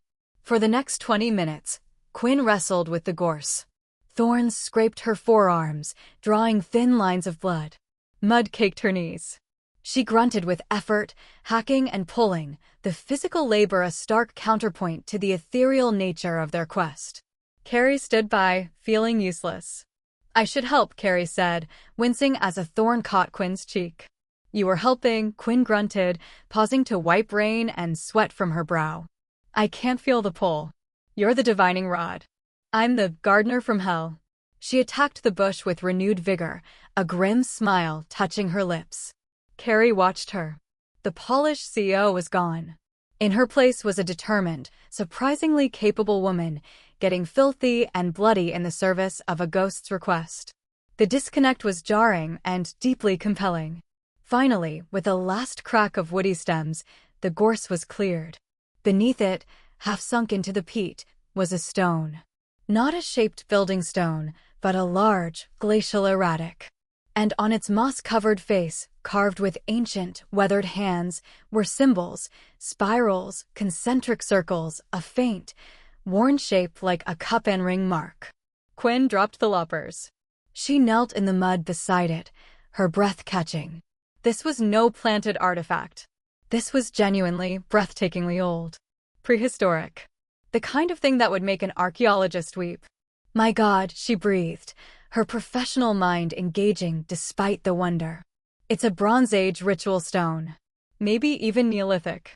Her fingers hovered over the carved spiral, not touching, respecting its age. This changes everything. This isn't just a delay. If we report this whole area could be designated a scheduled monument. The road path is impossible. Carrie knelt beside her, not looking at the stone, but at Quinn's face. She saw the anger, the frustration, the years of planning, all being recalibrated in real time by the existence of a carved rock. But she also saw something else, a dawning, genuine reverence. Quinn wasn't just seeing an obstacle, she was seeing history. It's beautiful, Carrie said softly. It's a masterpiece, Quinn corrected, her voice full of awe. She looked at Carrie, her dark eyes shining. You found it. We found it, Carrie said. You did the hard part. A moment passed between them, there in the mud and the rain, over a stone that had been a secret for millennia. The hierarchy of client and consultant had dissolved. They were co-conspirators now. We need to document it, Quinn said, shaking off the moment and pulling her phone from a waterproof case. She began taking photographs from every angle, using a tape measure from her bag for scale. We'll need to call Historic Environment Scotland. This has to be done by the book, or the discovery will be suspect. As Quinn worked with brisk efficiency, Carrie felt a shift in the atmosphere. The cold, watching suspicion that had surrounded them since their arrival warmed by a degree. She looked up from the stone. Around the edge of the clearing, faint as mist, stood figures. Dougal the fisherman, Mrs. Ogilvy, others she didn't know. They were not celebrating, but they were observing, their postures less hostile. And at the front stood Elspeth, a small, approving nod on her spectral face. You fight for the stone and you fight for us. They were keeping their promise. The rain began to fall harder. Quinn stuffed her wet phone away, her notes secured. Right. That's it. Let's get back. I'll make the call first thing. She stood, offering a muddy hand to Carrie. Carrie took it. Quinn's grip was strong, warm, and sure. She pulled Carrie to her feet, and for a second, they were close, sheltered from the downpour by the same invisible purpose. They trudged back down the hill towards the town, the stone's secret now theirs to tell. They were wet, cold, scratched, and miles from any solution that would satisfy investors, planners, and ghosts. But for the first time, they were walking in step. The hunt was over. The real battle was just beginning. Chapter 12. Elspeth's Warning. The call to Historic Environment Scotland had been made. A team of archaeologists, Quinn was told with bureaucratic excitement, would be on site within the week. The machinery was silent. The development was, for all intents and purposes, frozen in legal and historical amber. Quinn had returned to Edinburgh to manage the crisis, face-to-face meetings with investors, delicate emails to planners, the careful framing of a wonderful, unforeseen discovery that was, of course, a catastrophic delay. She left Carrie at Kincardine, a reluctant resident agent to monitor the now hallowed ground. Carrie took a room at the small inn in the nearest living village, but her days were spent in the ghost town. It was no longer an act of professional consultation, but a slow, painstaking process of reconciliation. She walked the streets, speaking aloud to the unseen residents, apologizing, explaining the plan, listening for the subtle shifts in the atmosphere that were their replies. The deep freeze of their anger was thawing, drop by drop. On the third afternoon, she found herself in Elspeth's cottage. In the living world, it was a shell, a fireplace full of debris, floors littered with fallen plaster. In the spectral layer, it was warm and tidy, the smell of baking bread, or the memory of it, hanging in the air. Elspeth sat in her chair by the window, her hands busy with the ghost of her knitting. "They're coming then? The bone readers?" Elspeth's mental voice was calm, curious. "Archaeologists," Carrie corrected gently, sitting on the stool by the hearth. "They'll study the stone, map the area. It will legally protect this whole part of the hillside. The road can't go through." A wall of paper and law, Elspeth mused. A strange magic, but a strong one. She looked at Carrie, her translucent eyes seeing too much. "And the woman of iron? She fights this battle with her people." "She does.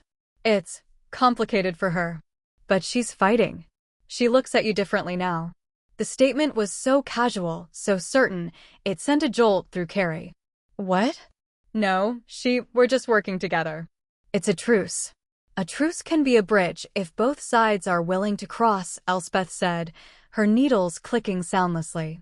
"I've watched her these days. The anger is gone from her when she looks at these stones. There is a curiosity, a respect. And when she looks at you, there is a question." Carrie felt her cheeks grow warm, a ridiculous reaction in front of her dead great-grandmother. "The question is how to save her project. I'm just a tool for that." "You believe that?" Elspeth's gaze was piercing. "You, who feels the truth in the spaces between words." Carrie looked away, out the empty window frame to where the real sea crashed against the cliffs. She thought of Quinn in the mud, bloody and determined. Of the awe on her face over the carved stone. Of the solid warmth of her hand pulling Carrie up. The question hadn't been in Quinn's eyes, it had been in Carrie's own stomach, a flutter she'd stubbornly ignored. "It doesn't matter," Carrie whispered. "However she looks at me, the end is the same. We find a way to build something that doesn't destroy you, or she walks away and loses everything. Either way, she leaves. I'm a means to an end." Elspeth was quiet for a long time, the only sound the wind sighing through the real-world cracks in the wall. When she spoke again, her voice was soft, laced with a sorrow that spanned generations. "You know you're going to break her heart if you go through with this, right?" Carrie blinked, confused. "Go through with what? Protecting you? No, child. With holding yourself apart. With believing your only value is as a tool or a bridge.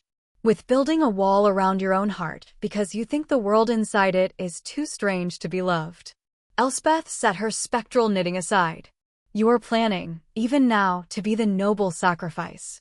To help her save her project or help us save our home, and then to fade away, believing you do not belong in either world. That path leads to a lonely room, listening to whispers no one else can hear, forever."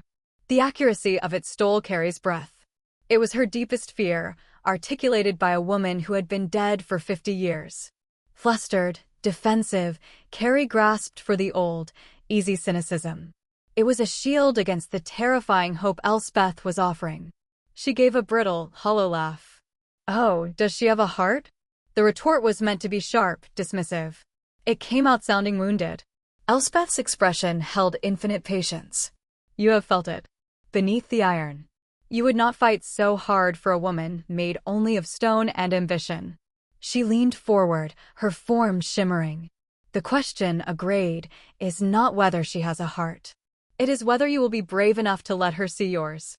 The words hung in the air between them, a challenge and a blessing.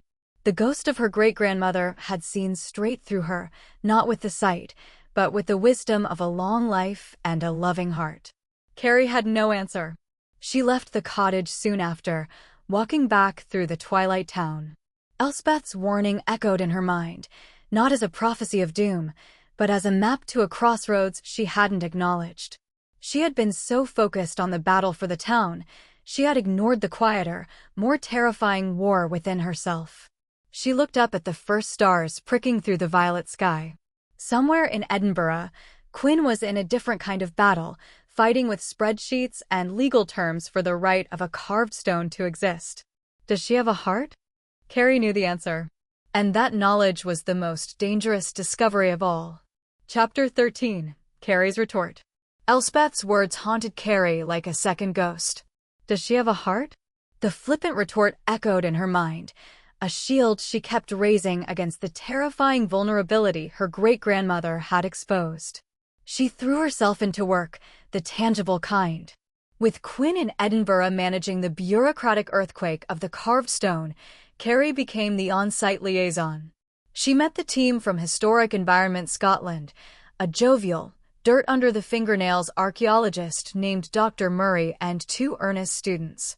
She guided them to the site, recited the heavily edited story of its discovery, and watched as they set up their grid lines and gentle trowels, a world away from the violent teeth of the piling rig. The ghosts watched too, a silent, curious audience at the edges of the bracken. Their approval was a gentle warmth on the edge of Carrie's perception, a stark contrast to the cold knot of anxiety in her own stomach. Every time Dr. Murray exclaimed over a symbol, she felt a flicker of spectral pride. But it was a bittersweet victory. It was a delay, not a solution. And Quinn was absent. When Quinn's car finally bumped up the track late on Friday, Carrie's traitorous heart gave a leap she immediately tried to quash. Does she have a heart? She watched Quinn step out, elegant again in a clean coat and jeans, but with shadows of fatigue under her eyes. She'd been fighting a different battle. The stone is officially a find of regional significance, Quinn announced without preamble, joining Carrie where she stood watching the archaeologists pack up for the day. They're expanding the survey area. The access road is dead. The hotel footprint is under review. She sounded matter-of-fact, but Carrie heard the exhaustion, the strain of having to sell a disaster as a serendipitous discovery to people who only understood balance sheets. That's good, Carrie said, then winced at how inadequate it sounded. It's a reprieve, Quinn corrected, her gaze fixed on the careful excavation. Not a pardon. My investors are on life support. I've bought us maybe 3 months of studies and reports before they either pull the plug or demand I find an alternate, even more destructive plan that skirts the protected zone. She finally looked at Carrie. How are our stakeholders? Our stakeholders. The word was so deliberately, absurdly corporate for the community of spirits it made Carrie almost smile. Quiet. Observing. I think they're pleased. They feel heard. Quinn nodded, swallowing. Good. There was a long pause. The wind tugged at their hair. I had to convince a room full of men in suits that a muddy rock was more important than their quarterly returns. I used words like unique heritage asset and long-term cultural value. She gave a short, humorless laugh. I almost believed myself. Carrie studied her profile. The weariness wasn't just from a tough week. It was the weariness of a woman whose entire compass was spinning. Why did you do it? Carrie asked softly. You could have downplayed the stone. Found a way to quietly move it. You didn't. Quinn was silent for so long Carrie thought she wouldn't answer. Then she said, because it was true. She turned her dark, intense eyes on Carrie. You showed me something true. And after a lifetime of building things that are beautiful but contrived, truth has a certain weight. It's harder to lift and impossible to ignore. The admission was monumental. It was the sound of Quinn's resolve not just wavering, but actively reshaping itself around a new core. Truth has a certain weight. Elspeth's voice whispered in Carrie's memory, you would not fight so hard for a woman made only of stone and ambition. The knot in Carrie's stomach tightened, now laced with a terrifying, hopeful ache. This woman was not her enemy. She was her unlikely, complicated ally, standing in the wind beside her, fighting for a carved stone and a town of ghosts. Oh, does she have a heart? Looking at Quinn now, seeing the vulnerability beneath the fatigue, Carrie felt the full, shameful irony of her own defensive retort. It was a heart Quinn was showing, raw and uncertain and fiercely principled. And Carrie's own heart, in response, felt perilously seen. She had to change the subject before she did something reckless, like reach for her hand. 3 months isn't long. We need a permanent solution. The historical angle can only go so far. Quinn's business mask slipped back on, a relief to them both. I know. We need to think bigger. Not just how to stop the build, but what could be built instead? Something that, she gestured vaguely, incorporates the truth. It was the seed of the third option. But before they could water it, a new voice cut through the gloaming. Excuse me? This is a protected site now, you know. Are you at the university? A man was picking his way up the slope towards them. He was around 40, with intense eyes and expensive, impractical walking boots. He carried a large, sophisticated camera and an aura of fervent curiosity that set Carrie's teeth on edge. "We're consultants for the landowner," Quinn said smoothly, stepping forward, her posture shifting to gatekeeper. "Fascinating." "David Trentham," he said, thrusting out a hand, which Quinn shook after a beat. "Paranormal Studies Journal. We heard about the discovery, and the stories from the construction crew were just incredible. A full-blown apparition of the village? We'd love to do a feature. Is it true the medium who cleared the site is actually a descendant?" Carrie went very still. The world, which had for a moment contained only the two of them and the truth, came crashing back in with the worst kind of attention. Quinn's eyes flicked to Carrie, a warning in them. "The site is closed for archaeological study. Any stories from the crew are just that, stories. There's no medium. Now, if you'll excuse us, this is private land." But David Trentham's keen eyes had already landed on Carrie, taking in her silver cuff, her tense stance. "You're her, aren't you? Caristiona McBride. Your name was on the planning consultation as the sensitivity advisor. And a local name, too." His smile was thrilled, invasive. "This is brilliant. A descendant medium protecting her ancestral home from development. The press will eat this up." A cold dread washed over Carrie. This was her worst nightmare. Exposure. Her gift turned into a tabloid headline, her connection used as a weapon, complicating everything. Quinn stepped directly between Carrie and the man, her voice dropping to a low, dangerous register. "You will leave. Now. And if I see one word in your journal, one post online, suggesting anything other than a historical discovery, my lawyers will bury you so deep in libel suits you'll need a medium to find your way out. Do you understand?" The man blinked, his enthusiasm dampened by the sheer, cold force of Quinn's threat. He muttered something about freedom of the press and backed away, but the greedy light in his eyes didn't fully extinguish. As his figure retreated down the hill, the fragile peace of the moment shattered. Carrie wrapped her arms around herself. The outside world, with its hunger for spectacle, had found them. Quinn turned back, her face etched with a new concern. "We have another problem." Carrie let out a shaky breath, the hopeful ache swallowed by familiar fear. "I know." Her retort to Elspeth now felt like a childish taunt to the universe. The question wasn't about Quinn's heart anymore.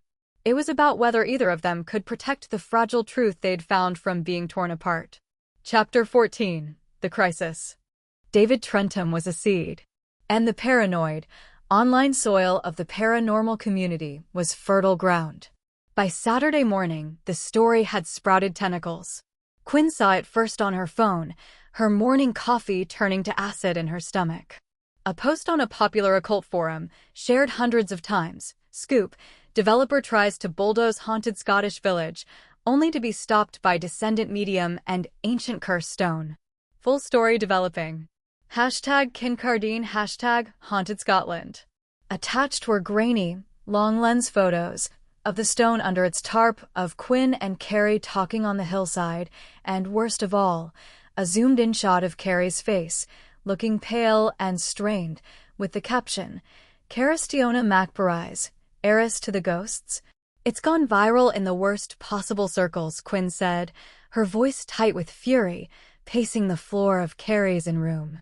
"It's not mainstream press yet, but it's a matter of time. And it's attracting flies." Carrie sat on the edge of the bed, feeling sick. Her private world, her deepest secret, was a hashtag. What flies? As if on cue, Quinn's phone rang. It was Dr. Murray, the archaeologist. His usual jovial tone was gone. "Quinn, we've got a situation at the site. There are people here. A dozen or so. They've parked vans in the lower field. They're setting up what looks like electronic equipment, and they're ignoring the caution tape. I've called the police, but we're miles from anywhere." Quinn and Carrie exchanged a look of dawning horror. They drove to Kincardine in a tense silence, broken only by the spray of gravel under the tires. The scene that greeted them was a surreal clash of worlds. Dr. Murray and his students stood protectively near their neat excavation grid, looking bewildered and angry. Surrounding the wider area, like a poorly organized siege, was a collection of individuals and groups. A woman in a purple cloak was chanting softly over an electromagnetic field meter. Two men were rigging a complex array of cameras and infrared lights pointed at the cottages. Someone had brought a Ouija board and was setting it up on a folding table. A few were just spectators, phones held aloft, live streaming. It was a paranormal tourism raid. And at the center, talking to a young couple with starstruck eyes, was David Trentum, now wearing a vest covered in pockets, the de facto tour guide. "This is a private archaeological site." Quinn's voice cut through the murmur like a whip. She strode into the center of the chaos, Carrie a step behind. "You are all trespassing. The police are on their way." Trentum turned, a smug smile on his face. "The public has a right to engage with sites of profound metaphysical significance. This isn't just your property, Ms. Di Casola. It's a part of our shared, mysterious heritage. It's a scheduled monument and a private development site," Quinn shot back. "Your engagement is criminal damage and harassment. Pack up. Now." But the crowd was buzzing, energized by the confrontation. They didn't see a CEO. They saw the villain from their story. Cameras swung towards Quinn and then, hungrily, towards Carrie. "Is it true you can talk to them?" a young woman called out, pointing her phone at Carrie. "Is your grandmother here right now?" Carrie felt the world close in. The hungry, staring faces were a suffocating weight. But worse was what she felt from the town itself. The gentle, curious warmth from the ghosts had vanished, replaced by a cold, furious tremor. The spectral community was recoiling, their peace violated by this carnival of intrusion. She felt their fear, a fear of being prodded, measured, exposed like zoo animals. Then, she felt something else. A new, darker presence among the living crowd. A man, standing apart, not with filming equipment, but with an intense, acquisitive stare. He was looking not at the people, but at the space between the houses, as if calculating a yield. She caught his eye, and a chill ran down her spine. He wasn't here for thrills. He was here for power. "Quinn," she whispered urgently, grabbing Quinn's arm. "That man, by the smithy. He's different. He's dangerous." Before Quinn could react, the man in question stepped forward. "The energy here is remarkably concentrated," he announced in a smooth, commanding voice that cut through the noise. "Untapped. It could be harnessed, cleansed, made usable for those with the proper knowledge." His gaze swept over the crowd, landing on Carrie. "A native sensitive would be invaluable for such work. Perhaps we could discuss a consultation fee." He was a predator. A practitioner who saw the ghosts not as people, but as a resource. A battery to be drained. The violation was complete. From bulldozers to archaeologists to gawkers to this thief. The ghosts had endured enough. The air changed. It wasn't a shimmer or a vision. It was a sudden, profound drop in temperature that had everyone, even the chanting woman, gasping. The electronic equipment around the field went haywire, emitting shrieks of static and whining feedback. The infrared lights blew out with small pops. And then, the ghosts stopped hiding. They didn't appear as friendly visions. They appeared as they were, a furious, united front. Figures solidified in doorways, at windows, on the street. Not quaint historical reenactors, but pale, solemn, and radiating a collective will as solid as the granite hills. Mrs. Ogilvy stood with her arms crossed, her garden shears in hand. Dougal held a coiled rope. The children were not playing, they were staring, their eyes old and sad. And Elspeth stood on the steps of the laird's house, a pillar of silent, formidable authority. The living intruders fell deathly quiet. The thrill was gone, replaced by primal, gut-chilling terror. This was no fun ghost hunt. This was an angry town telling them to leave. David Trentum fumbled with his camera, his face white. The man who wanted to harness the energy took a step back, his calculating eyes wide with shock and something like greed. "No." Elspeth's voice rang in Carrie's mind, a clear, sharp command. "Show them the way out." Carrie didn't hesitate. She stepped forward, Quinn instinctively moving to flank her. She pointed a shaking finger down the track, her voice finding a strength she didn't know she had, amplified by the spectral pressure at her back. "You are not welcome here," she declared, the words echoing with an unnatural resonance. "You are frightening the children. You are upsetting the families. This is their home. Leave." It was the final push. A woman screamed. The crowd broke, scrambling for their vans and cars in a panic, knocking over equipment in their haste. David Trentham was one of the first to run.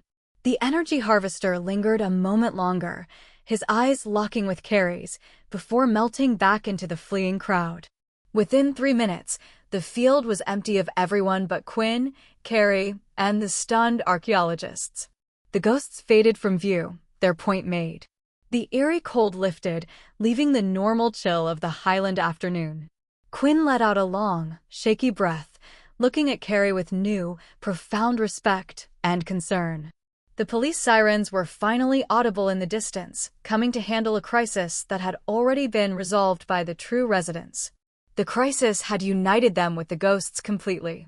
But it had also shown them a terrifying new enemy, a world that would not let their secret rest in peace. Chapter 15. United Front. The police took statements, shook their heads at the tale of paranormal enthusiasts, and promised increased patrols. They left, leaving Quinn, Carrie, and the archaeologists in a hollowed-out quiet. Dr. Murray and his team, wide-eyed, packed their tools with extra haste, mumbling about finishing their report from the office. The normal world was retreating, unnerved. Quinn waited until the last official vehicle vanished down the glen. Then, she turned to Carrie. In the fading afternoon light, Carrie looked shattered, her shoulders slumped, the adrenaline drain evident. "You were magnificent," Quinn said, the words simple and direct. Carrie shook her head, wrapping her arms around herself. "I was terrified. They were terrified." She looked towards the silent cottages. "We exposed them. To people like that." "No," Quinn said firmly, stepping closer. "They exposed themselves. On their terms. To protect their home. And you gave them the voice to do it." She reached out, a hesitant gesture, and placed a hand on Carrie's arm.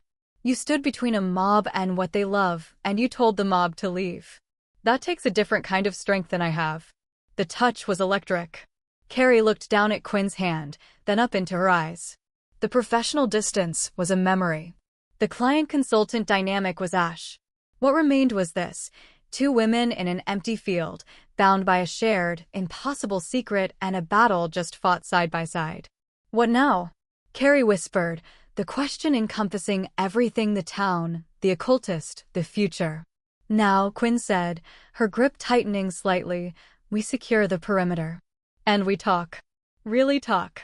She released Carrie's arm, the loss of contact immediate. "My place in the village is closer. Come on."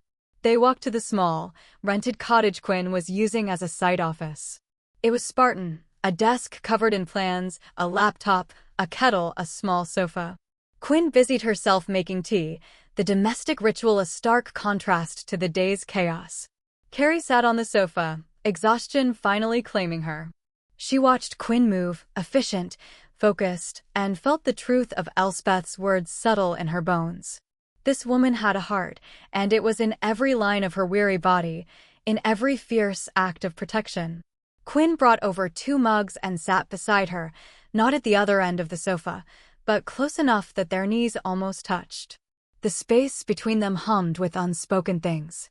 "The historical gambit bought us time," Quinn began, staring into her tea. "But today showed us time is running out in a different way. The world knows about Kincardine now. The wrong part of the world. We can't hide behind archaeology forever. So, we need the real solution," Carrie said. "The third option. Not a delay. A new plan." Quinn nodded. "I've been thinking about nothing else. I can't build my luxury resort. Not just because of the stone or the ghosts, but because," she struggled for the words. Because it would be a lie. A pretty lie over something true and raw and beautiful. I'd always know it. Carrie's breath caught. This was the full surrender of the original dream. But Quinn continued, her dark eyes lifting to meet Carrie's. I am a developer. It's what I do. I see potential and I build. So, the question is, what can I build here? What is a development that doesn't destroy, but honors? The idea hung in the air, fragile and immense. A preserve, Carrie said slowly, the concept forming as she spoke. Not a museum, but a living history preserve. You restore some of the cottages sensitively. Not glass boxes, but using the old methods, the old stone. They become holiday lets, yes, but also a way to fund the rest. The rest? Quinn prompted, leaning forward, her whole body engaged. The rest stays exactly as it is, Carrie said, passion infusing her voice. The schoolhouse, the smithy, the mill ruins stabilized, but not rebuilt. They become part of the experience. The ghost town isn't a marketing gimmick, it's the heart of it. You offer guided walks, but the guides talk about the real history, the real people. You tell Tam's story. You tell Elspeth's. You don't promise a cheap thrill. You offer respect. A chance to listen. Quinn's mind was racing, the businesswoman aligning with the visionary. The restored cottages fund the conservation of the whole site. We create a charitable trust. The ghosts, they become stakeholders in the truest sense. We're not building over them. We're building around them. For them. A slow, genuine smile touched her lips, the first Carrie had seen that wasn't sharp or cynical. It's insane. It's unproven. It's the only thing that makes sense. Will your investors go for it? Carrie asked, the practical worry surfacing. Quinn's smile turned steely. I'll make them. I'll sell it as the ultimate exclusive experience, the only haunted hotel where the ghosts are verified residents and part of the heritage package. A niche, but an incredibly high-value one. She paused. But I can't do it without you. You're the liaison. The translator. The heart of the authenticity. It wasn't a job offer. It was a life offer. A purpose. Carrie looked at her, at the hope and determination blazing in her face, and felt the last of her own walls crumble. The fear of exposure, of being a tool, of being too strange to love, it all seemed small against the magnitude of what was being proposed. A home. For the ghosts. For the history. And perhaps, for her. I'll do it, she said, her voice sure. Quinn let out a breath she seemed to have been holding. Thank you. They sat in silence for a moment, the plan solidifying between them. Then Quinn spoke again, softer. That man today. The one who wanted to harness the energy. He looked at you like you were a commodity. I know. He won't be the last. Quinn's hand found Carrie's on the sofa cushion, their fingers intertwining naturally, as if they'd done it 100 times before. I won't let anyone treat you like that. Or them. The touch was no longer just comforting. It was a claim. A promise. Carrie's heart hammered against her ribs. She turned her hand, lacing her fingers more firmly with Quinn's. I know, she repeated, her voice barely a whisper. Quinn's gaze dropped to their joined hands, then back to Carrie's face. The air in the small room grew thick and warm. The years of loneliness, the burden of the gift, the sharp edges of Quinn's ambition, all of it fell away in the space between their lips. It was Quinn who closed the gap. The kiss was not tentative, but sure. A seal on their treaty, an answer to a question asked in a schoolhouse and on a muddy hillside. It tasted of tea and resolve and a future trembling into being. When they parted, foreheads resting together, the world outside, with its threats and complications, still existed. But inside the cottage, they had formed their own united front. Not just to save a town, but to build something new together. Chapter 16. The Sacrifice. The boardroom of De Cossola Developments in Edinburgh was a temple to a different kind of faith, the faith of quarterly returns, risk assessments, and ROI. Quinn stood at the head of the long, polished table, feeling like a stranger in her own kingdom. The ghost of her old self, the sharp, uncompromising woman who had first driven to Kincardine, would have presented a revised timeline, a mitigation strategy for the archaeological hiccup. That woman was gone. On the screen behind her was not a rendering of glass and steel, but a soft focus, beautiful image of the Kincardine Valley at sunrise, the mist clinging to the ruined cottages like memory. The title slide read, Kincardine, a sanctuary reborn, a proposal for a living history preserve. She took a breath, her gaze sweeping over the faces of her investors and directors. She saw impatience, curiosity, and in the eyes of her lead backer, Giuseppe Rossi, a deep, fatherly concern that felt like a weight. "Thank you for your patience," she began, her voice clear, betraying none of the tremor in her hands. The discovery of the carved stone was not a setback. It was a revelation. It forced us to look deeper at what Kincardine truly is. And what it is not a blank slate. She clicked to the next slide, a mood board of sensitively restored stone cottages, their interiors warm with wood and wool, modern comforts woven seamlessly into historic fabric. Phase 1. The restoration of 6 key cottages as premium holiday lets. Authentic to the period, sustainable, offering an unparalleled experience of history and place. A few nods. This was language they understood. Luxury. Niche market. High nightly rates. Then, she clicked again. The image changed to the ruined schoolhouse, the roofless mill, the overgrown lane. Phase 2, and the heart of the project, the preservation in perpetuity of the remainder of the historical village. Not as a ruin, but as a protected archaeological and historical landscape. Stabilized, interpreted, but fundamentally unchanged. The room stirred. "Unchanged?" asked a man from the bank. "You're proposing to leave the majority of the asset derelict?" "Not derelict," Quinn corrected smoothly. "Sacred." She let the word hang, a deliberate grenade in the sterile room. "This is not a development in the conventional sense. It is a stewardship. The revenue from Phase 1 funds the conservation and ongoing protection of Phase 2. We create a charitable trust to ensure the site's protection survives us." Giuseppe Rossi leaned forward, his voice a low rumble. "Quinn, Cara. This is poetic. But our capital expects growth. A charity does not provide a return. The return," Quinn said, meeting his gaze, "is in owning something utterly unique. The only development of its kind in the world. A place where history is not a theme, but a resident.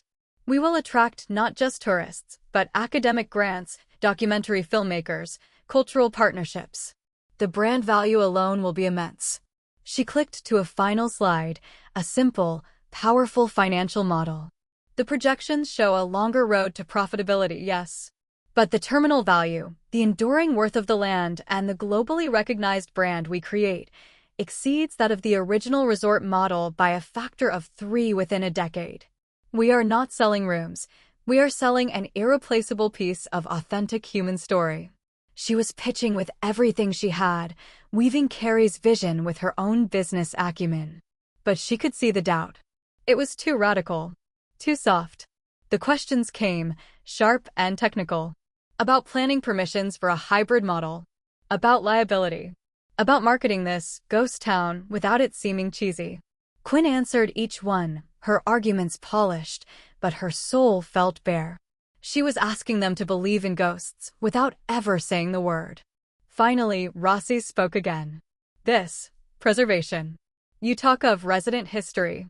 The workers spoke of sightings. Of disturbances. "Is this project wise?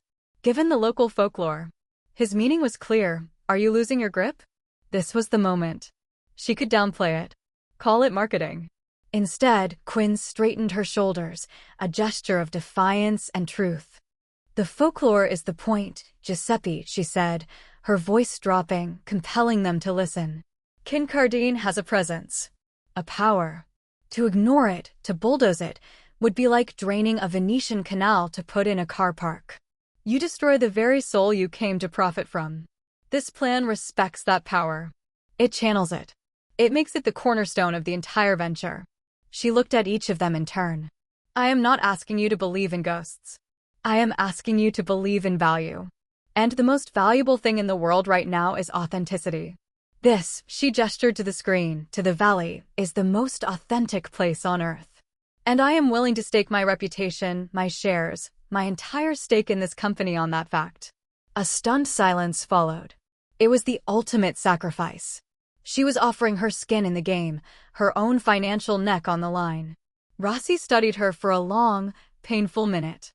He saw not the reckless girl he'd mentored, but a woman of conviction. He had gambled on her vision before. He knew the fire in her eyes was not madness, but a transformed passion. He leaned back, steepling his fingers. A reduced initial return. A longer horizon. A charitable wing. He said each word as if tasting it. Then he nodded, once. But a monopoly on a new category. A legacy project. He looked around the table. I will back Tarquínia. Who else will follow her into this sanctuary?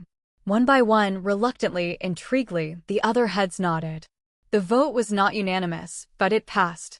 On the condition that Quinn personally underwrote a significant portion of the interim funding. She had done it. She had saved Kincardine. But the cost was her own safety net, the very financial fortress she had spent her life building. Later, alone in her office, she let the shaking take her. She pressed her forehead against the cool glass, looking out at the Edinburgh skyline. She had never felt more terrified or more free. She pulled out her phone and typed a message to Carrie. It's done. The preserve is approved. We have a lot of work to do. The reply came almost instantly. I never doubted you. Come home. Quinn stared at the last word. Home. It didn't mean Edinburgh. It meant a windswept glen, a row of stone cottages, and a woman who saw the world in layers she was only beginning to understand. She had sacrificed her old dream on the altar of a terrifying, beautiful truth. And for the first time, the future, however uncertain, felt like a place she desperately wanted to be. Chapter 17. Ghostly Approval. The spectral town hall was packed. Every soul who had ever called Kincardine home was present, their forms glowing softly in the eternal twilight of their realm. The air hummed with a tension different from the fury that had preceded the battle with the intruders. This was the anxiety of a monumental choice. Quinn stood beside Carrie in the physical shell of the Selkies' pole, but their attention was fixed on the ghostly assembly happening in the same space, a vibrant overlay of the past. Carrie translated in a low, steady whisper for Quinn's benefit. Elspeth stood before her people, a figure of calm authority. She has spoken to her council of coin. Elspeth's voice resonated in the shared space of spirit and mind. The woman of iron has forged a new plan. Not of destruction, but of guardianship. Dougal stood up, his form solid with skepticism. Guardianship? She's a developer. She'll put in plumbing and fancy folk and charge a pretty penny. Will be a spectacle. Mrs. Ogilvy added, wringing her hands. Strangers peering in my windows? Treading on my roses? It's not right. A murmur of agreement rippled through the crowd. The fear was palpable, the fear of being turned into a curiosity, a petting zoo for the living. Carrie felt their anxiety as a cold pressure. She stepped forward, into the space between the living and the dead. She's not bringing crowds, Carrie said aloud, her voice trembling but clear, meant for both Quinn and the ghosts. She's restoring 6 houses. Only 6. For families who will come to listen. To learn your stories. To feel the peace of this place. The rest, the schoolhouse, the smithy, your homes, they stay as they are. Protected. Forever. No one will ever tear them down. Quinn, though she could only hear Carrie's half, understood the resistance. She stepped up beside Carrie, her gaze sweeping the room where she could sense, if not see, the congregation. You showed me I was wrong, Quinn said, her voice strong and earnest, directed at the empty air as Carrie relayed her words in a swift, soft echo to the spirits. You showed me this place is alive. I was a fool to think I could replace that life with my own creation. I don't want to replace it. I want to honor it. To give it a future so it doesn't fade into the bracken and be forgotten. She paused, letting Carrie translate. The ghosts listened, their anger softening to wary attention. The money from the few restored cottages, Quinn continued, will pay for the stonework to be repaired, the roofs to be stabilized against the weather. It will pay for a legal trust, a wall of paper as strong as your granite that says this place is precious and must be left in peace. It will keep away the men with the cameras and the machines, not invite them in. She was speaking their language now: stone, protection, legacy. But we will be seen, Tam's mother said, her voice a soft chime of worry. Our children will be stared at. Elspeth turned to her people. For a century, we have been unseen, unheard. Is that better? Her questions silenced the room. We faded, not just from the world, but from its memory. This offer is a thread back into the story of the living. Our names will be spoken. Our lives will mean something to those who come after. Is that not a kind of life, too? It was a profound reframing. Not as victims, but as storytellers. As guides. Dougal scowled. It's a risk. Staying as we are is a greater risk, Elspeth countered. The woman of iron has bent. She has broken her own plans for this new one. She has staked her worldly fortune on a promise to us. That is not the act of a conqueror. It is the act of an ally. She looked at Carrie, her gaze softening. And our own blood stands with her, bridging the worlds. Do we trust our daughter? All eyes turned to Carrie. The weight of their collective gaze, their hope and their fear, was immense. She was the link. Their trust in her was the final, crucial pillar. I trust her, Carrie said, the words simple and absolute. She reached out, her hand finding Quinn's in the physical world, a gesture for all to see. She sees the truth now. And she fights for it. Not just for you, but for the truth itself. Let us try. Together. A long, silent vote took place. Not with hands, but with a gradual shifting of energy. The fear didn't vanish, but it was met with a dawning, fragile hope. The light in the spectral room seemed to grow warmer, brighter. Finally, Elspeth turned to Quinn and Carrie. The town consents. We will walk this new path with you. But the terms are these: respect, quiet, and care. Our peace is not for sale. Our story is a gift to be given, not a ticket to be bought. Quinn, understanding the gravity from Carrie's quick summary, bowed her head. Those are the terms. You have my word. As the ghostly meeting dissolved, the spirits drifting back to their homes with a new buzz of conversation, a profound quiet settled over the real pub. The deal was struck. The treaty was signed in trust. Elspeth lingered for a moment, her form glowing with a gentle pride. She looked at their joined hands, then at their faces. You have built more than a plan today, she said, her voice fond. You have built a bridge. See that you walk it together. Then she was gone, leaving Quinn and Carrie alone in the dusty, quiet ruin, their hands still clasped, the future of a town, both living and dead, resting in their grasp. Chapter 18. The Heart Revealed. The following months were a whirlwind of controlled, sacred chaos. It was no longer a construction site, but a restoration. Stonemasons, chosen for their reverence for old techniques, carefully repointed the chosen 6 cottages. Archaeologists worked hand in glove with them, documenting every spoon, button, and piece of pottery found, each item adding to the story of Kincardine. The ghosts, once hostile observers, became curious supervisors. Carrie often found herself relaying gentle suggestions from Mrs. Ogilvy about the placement of an herb garden, or from Dougal about the angle of a gutter. Quinn was everywhere. She pored over fabric samples for curtains that wouldn't look out of place in 1890. She argued with planners about using lime mortar instead of cement. She learned the names of the stonemasons' children. The iron in her will had been reforged into a different shape, not a blade to cut through obstacles, but a frame to carefully, lovingly support something fragile. One evening, after a long day where the first new roof slate had been laid on cottage number 3, formerly the home of the village cooper, Quinn and Carrie walked up to the carved stone on the hill. It was now officially protected by a clear, perspex shelter, a compromise between preservation and access. The archaeologists had gone home. The valley was bathed in the soft, golden light of a lingering sunset. They sat on the same low wall Quinn had occupied months before, when her world had first cracked open. It's really happening, Carrie said, her voice full of quiet wonder. She leaned her shoulder lightly against Quinn's. The casual touch was now their normal language. It is, Quinn replied, watching the light gild the newly secured roof. Rossi calls it the most beautifully complicated project in the portfolio. I think he's proud in his way. He should be. Carrie paused. You risked everything for it. For them.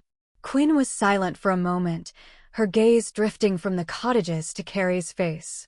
Not just for them. The air between them shifted, charged with the unsaid things that had been building since the kiss in the cottage. The partnership was solid, the plan was in motion, but the fragile, thrilling thing between them still felt new and slightly terrifying. I lied to you, too, you know, Quinn said softly, surprising herself.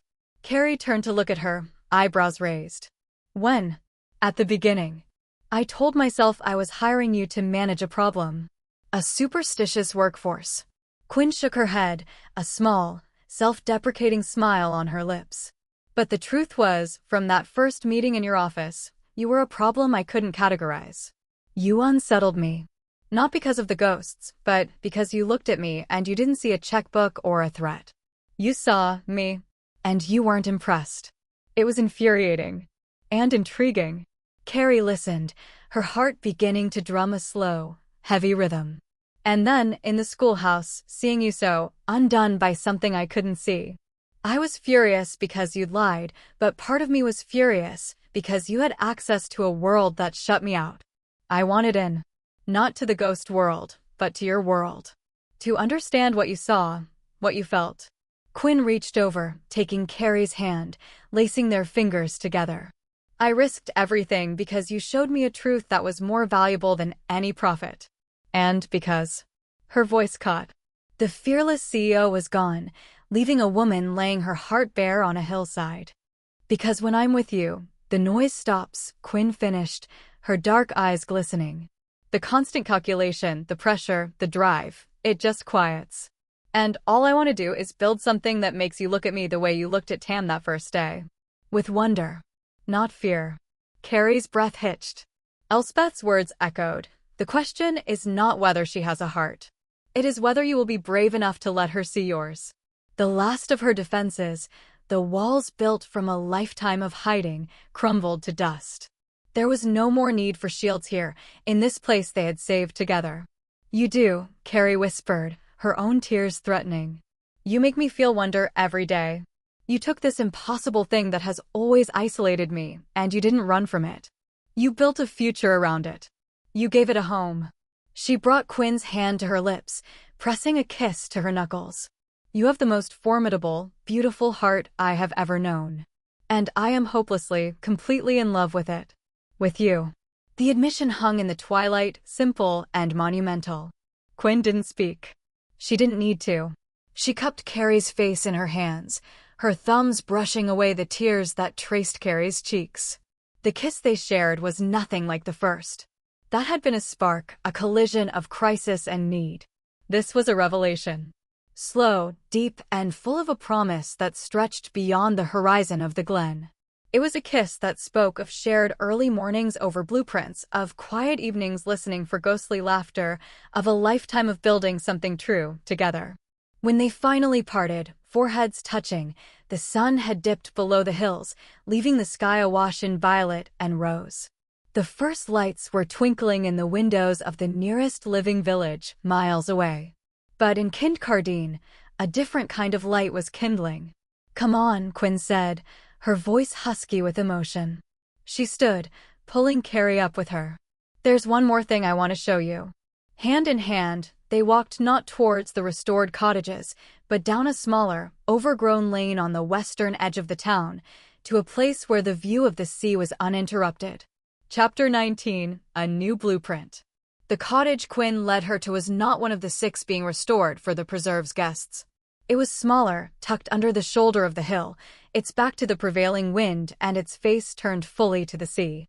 It was more ruined than the others, its roof completely gone, one gable end collapsed into a cairn of mossy stone.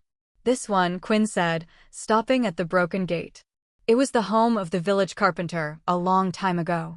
The records are gone, but Hamish thought so. It's outside the main preservation zone, but inside the protected landscape. It was never part of the commercial plan. Carrie looked at the skeletal structure, the nest of brambles where the hearth would have been. She felt no overwhelming spectral presence here, just a gentle, residual hum of simple living and skilled hands. A good feeling. "It's perfect," she whispered, not yet understanding. Quinn pulled a rolled-up set of papers from inside her jacket. Not the sleek digital tablets of her old plans, but proper architectural drawings on thick, creamy paper. She unrolled them carefully, holding the corners down against the breeze. "This is ours," Quinn said, her voice firm with excitement. Carrie looked down. The drawing showed the cottage, not as a ruin, but rebuilt. The old stone walls would be repaired, the original footprint respected. But the collapsed rear section was reimagined as a single, stunning extension, a glass wall looking west over the endless ocean. The interior was a blend of old and new, a deep stone fireplace, a modern kitchen tucked into the old alcoves, a loft bedroom under the reclaimed rafters. It was a design that spoke of Quinn's flawless eye and Carrie's soul, solid, anchored history married to light, transparency, and a boundless view. "I've spoken to the trust," Quinn said, her finger tracing the lines on the paper. "We can lease the plot. A peppercorn rent.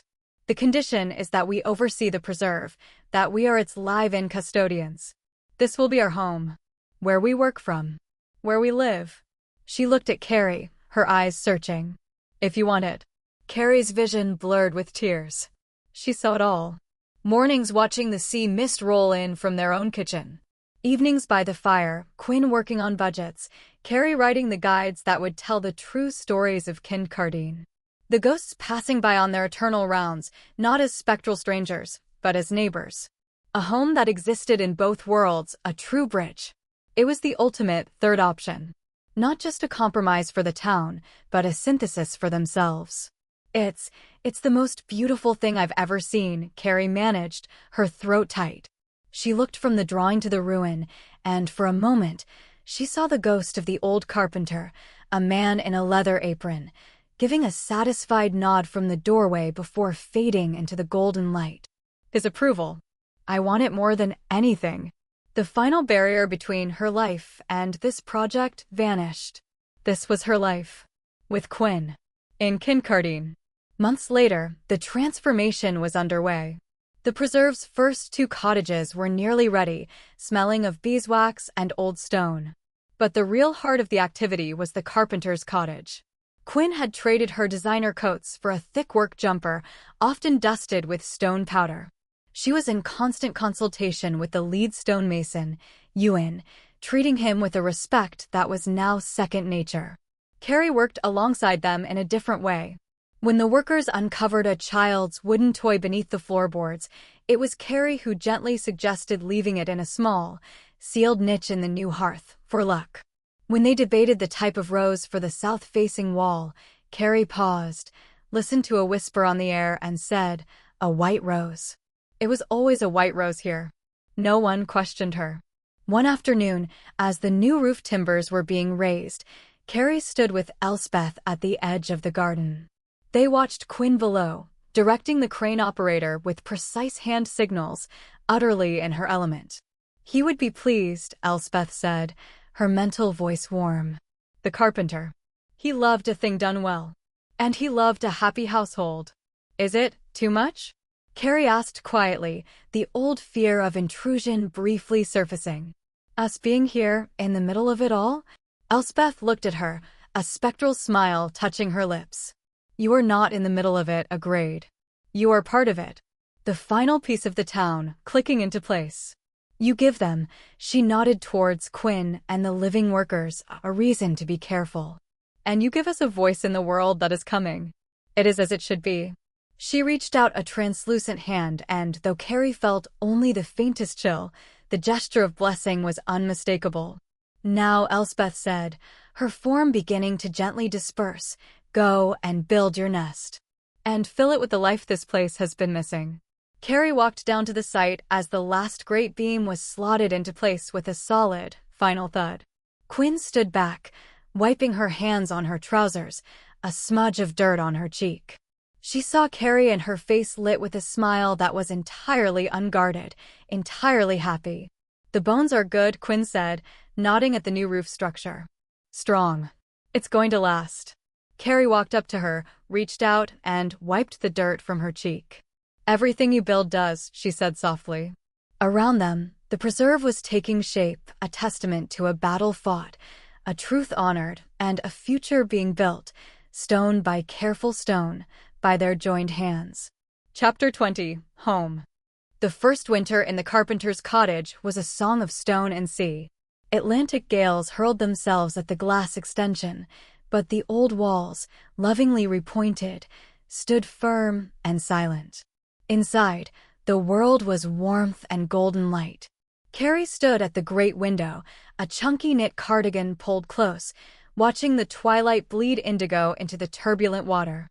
The scent of garlic and rosemary whispered from the kitchen where Quinn was finishing dinner, a far cry from the microwave meals of her old life. Behind Carrie, on the reclaimed oak dining table, lay the draft of the first official Kincardine Chronicle, her words intertwining the archaeological facts with the stories Elspeth had shared. It was a testament, not a brochure.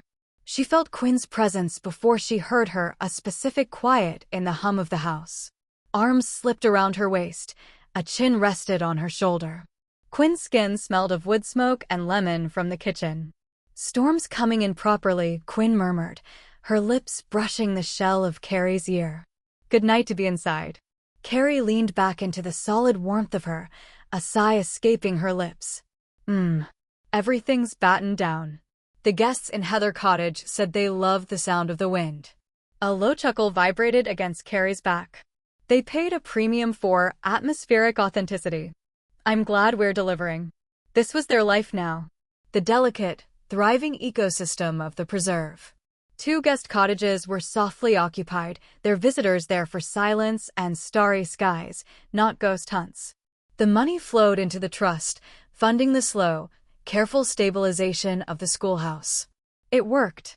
Quinn's hands, which could command a boardroom or read complex blueprints, slid beneath Carrie's sweater, palms warm and sure against the soft skin of her stomach. The touch was no longer a question, but a familiar claim, a conversation in itself. Carrie turned in the circle of her arms, the vast, stormy world outside forgotten. Here, in Quinn's gaze, was a different kind of depth. The sharpness had softened into a watchful, tender intensity. Carrie brought her hands up, framing Quinn's face, her thumbs tracing the faint laugh lines that had deepened in these months of real work, real peace.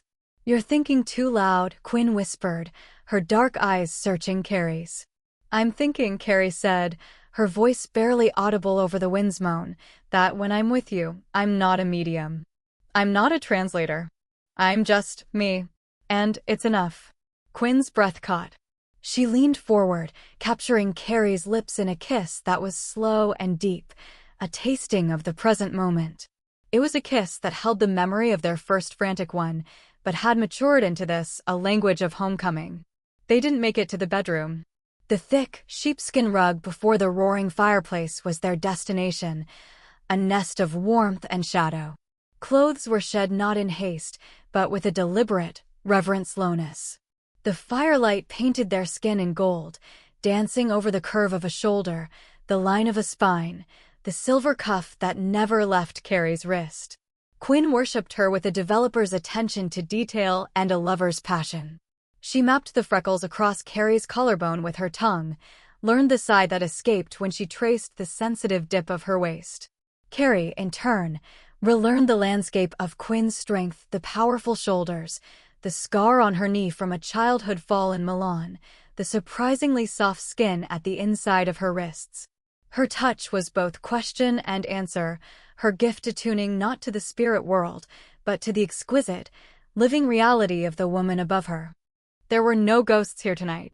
There was only the crackle of peat, the drum of rain on glass, and the symphony of their shared breath, their whispered names, the building rhythm of their bodies moving as one.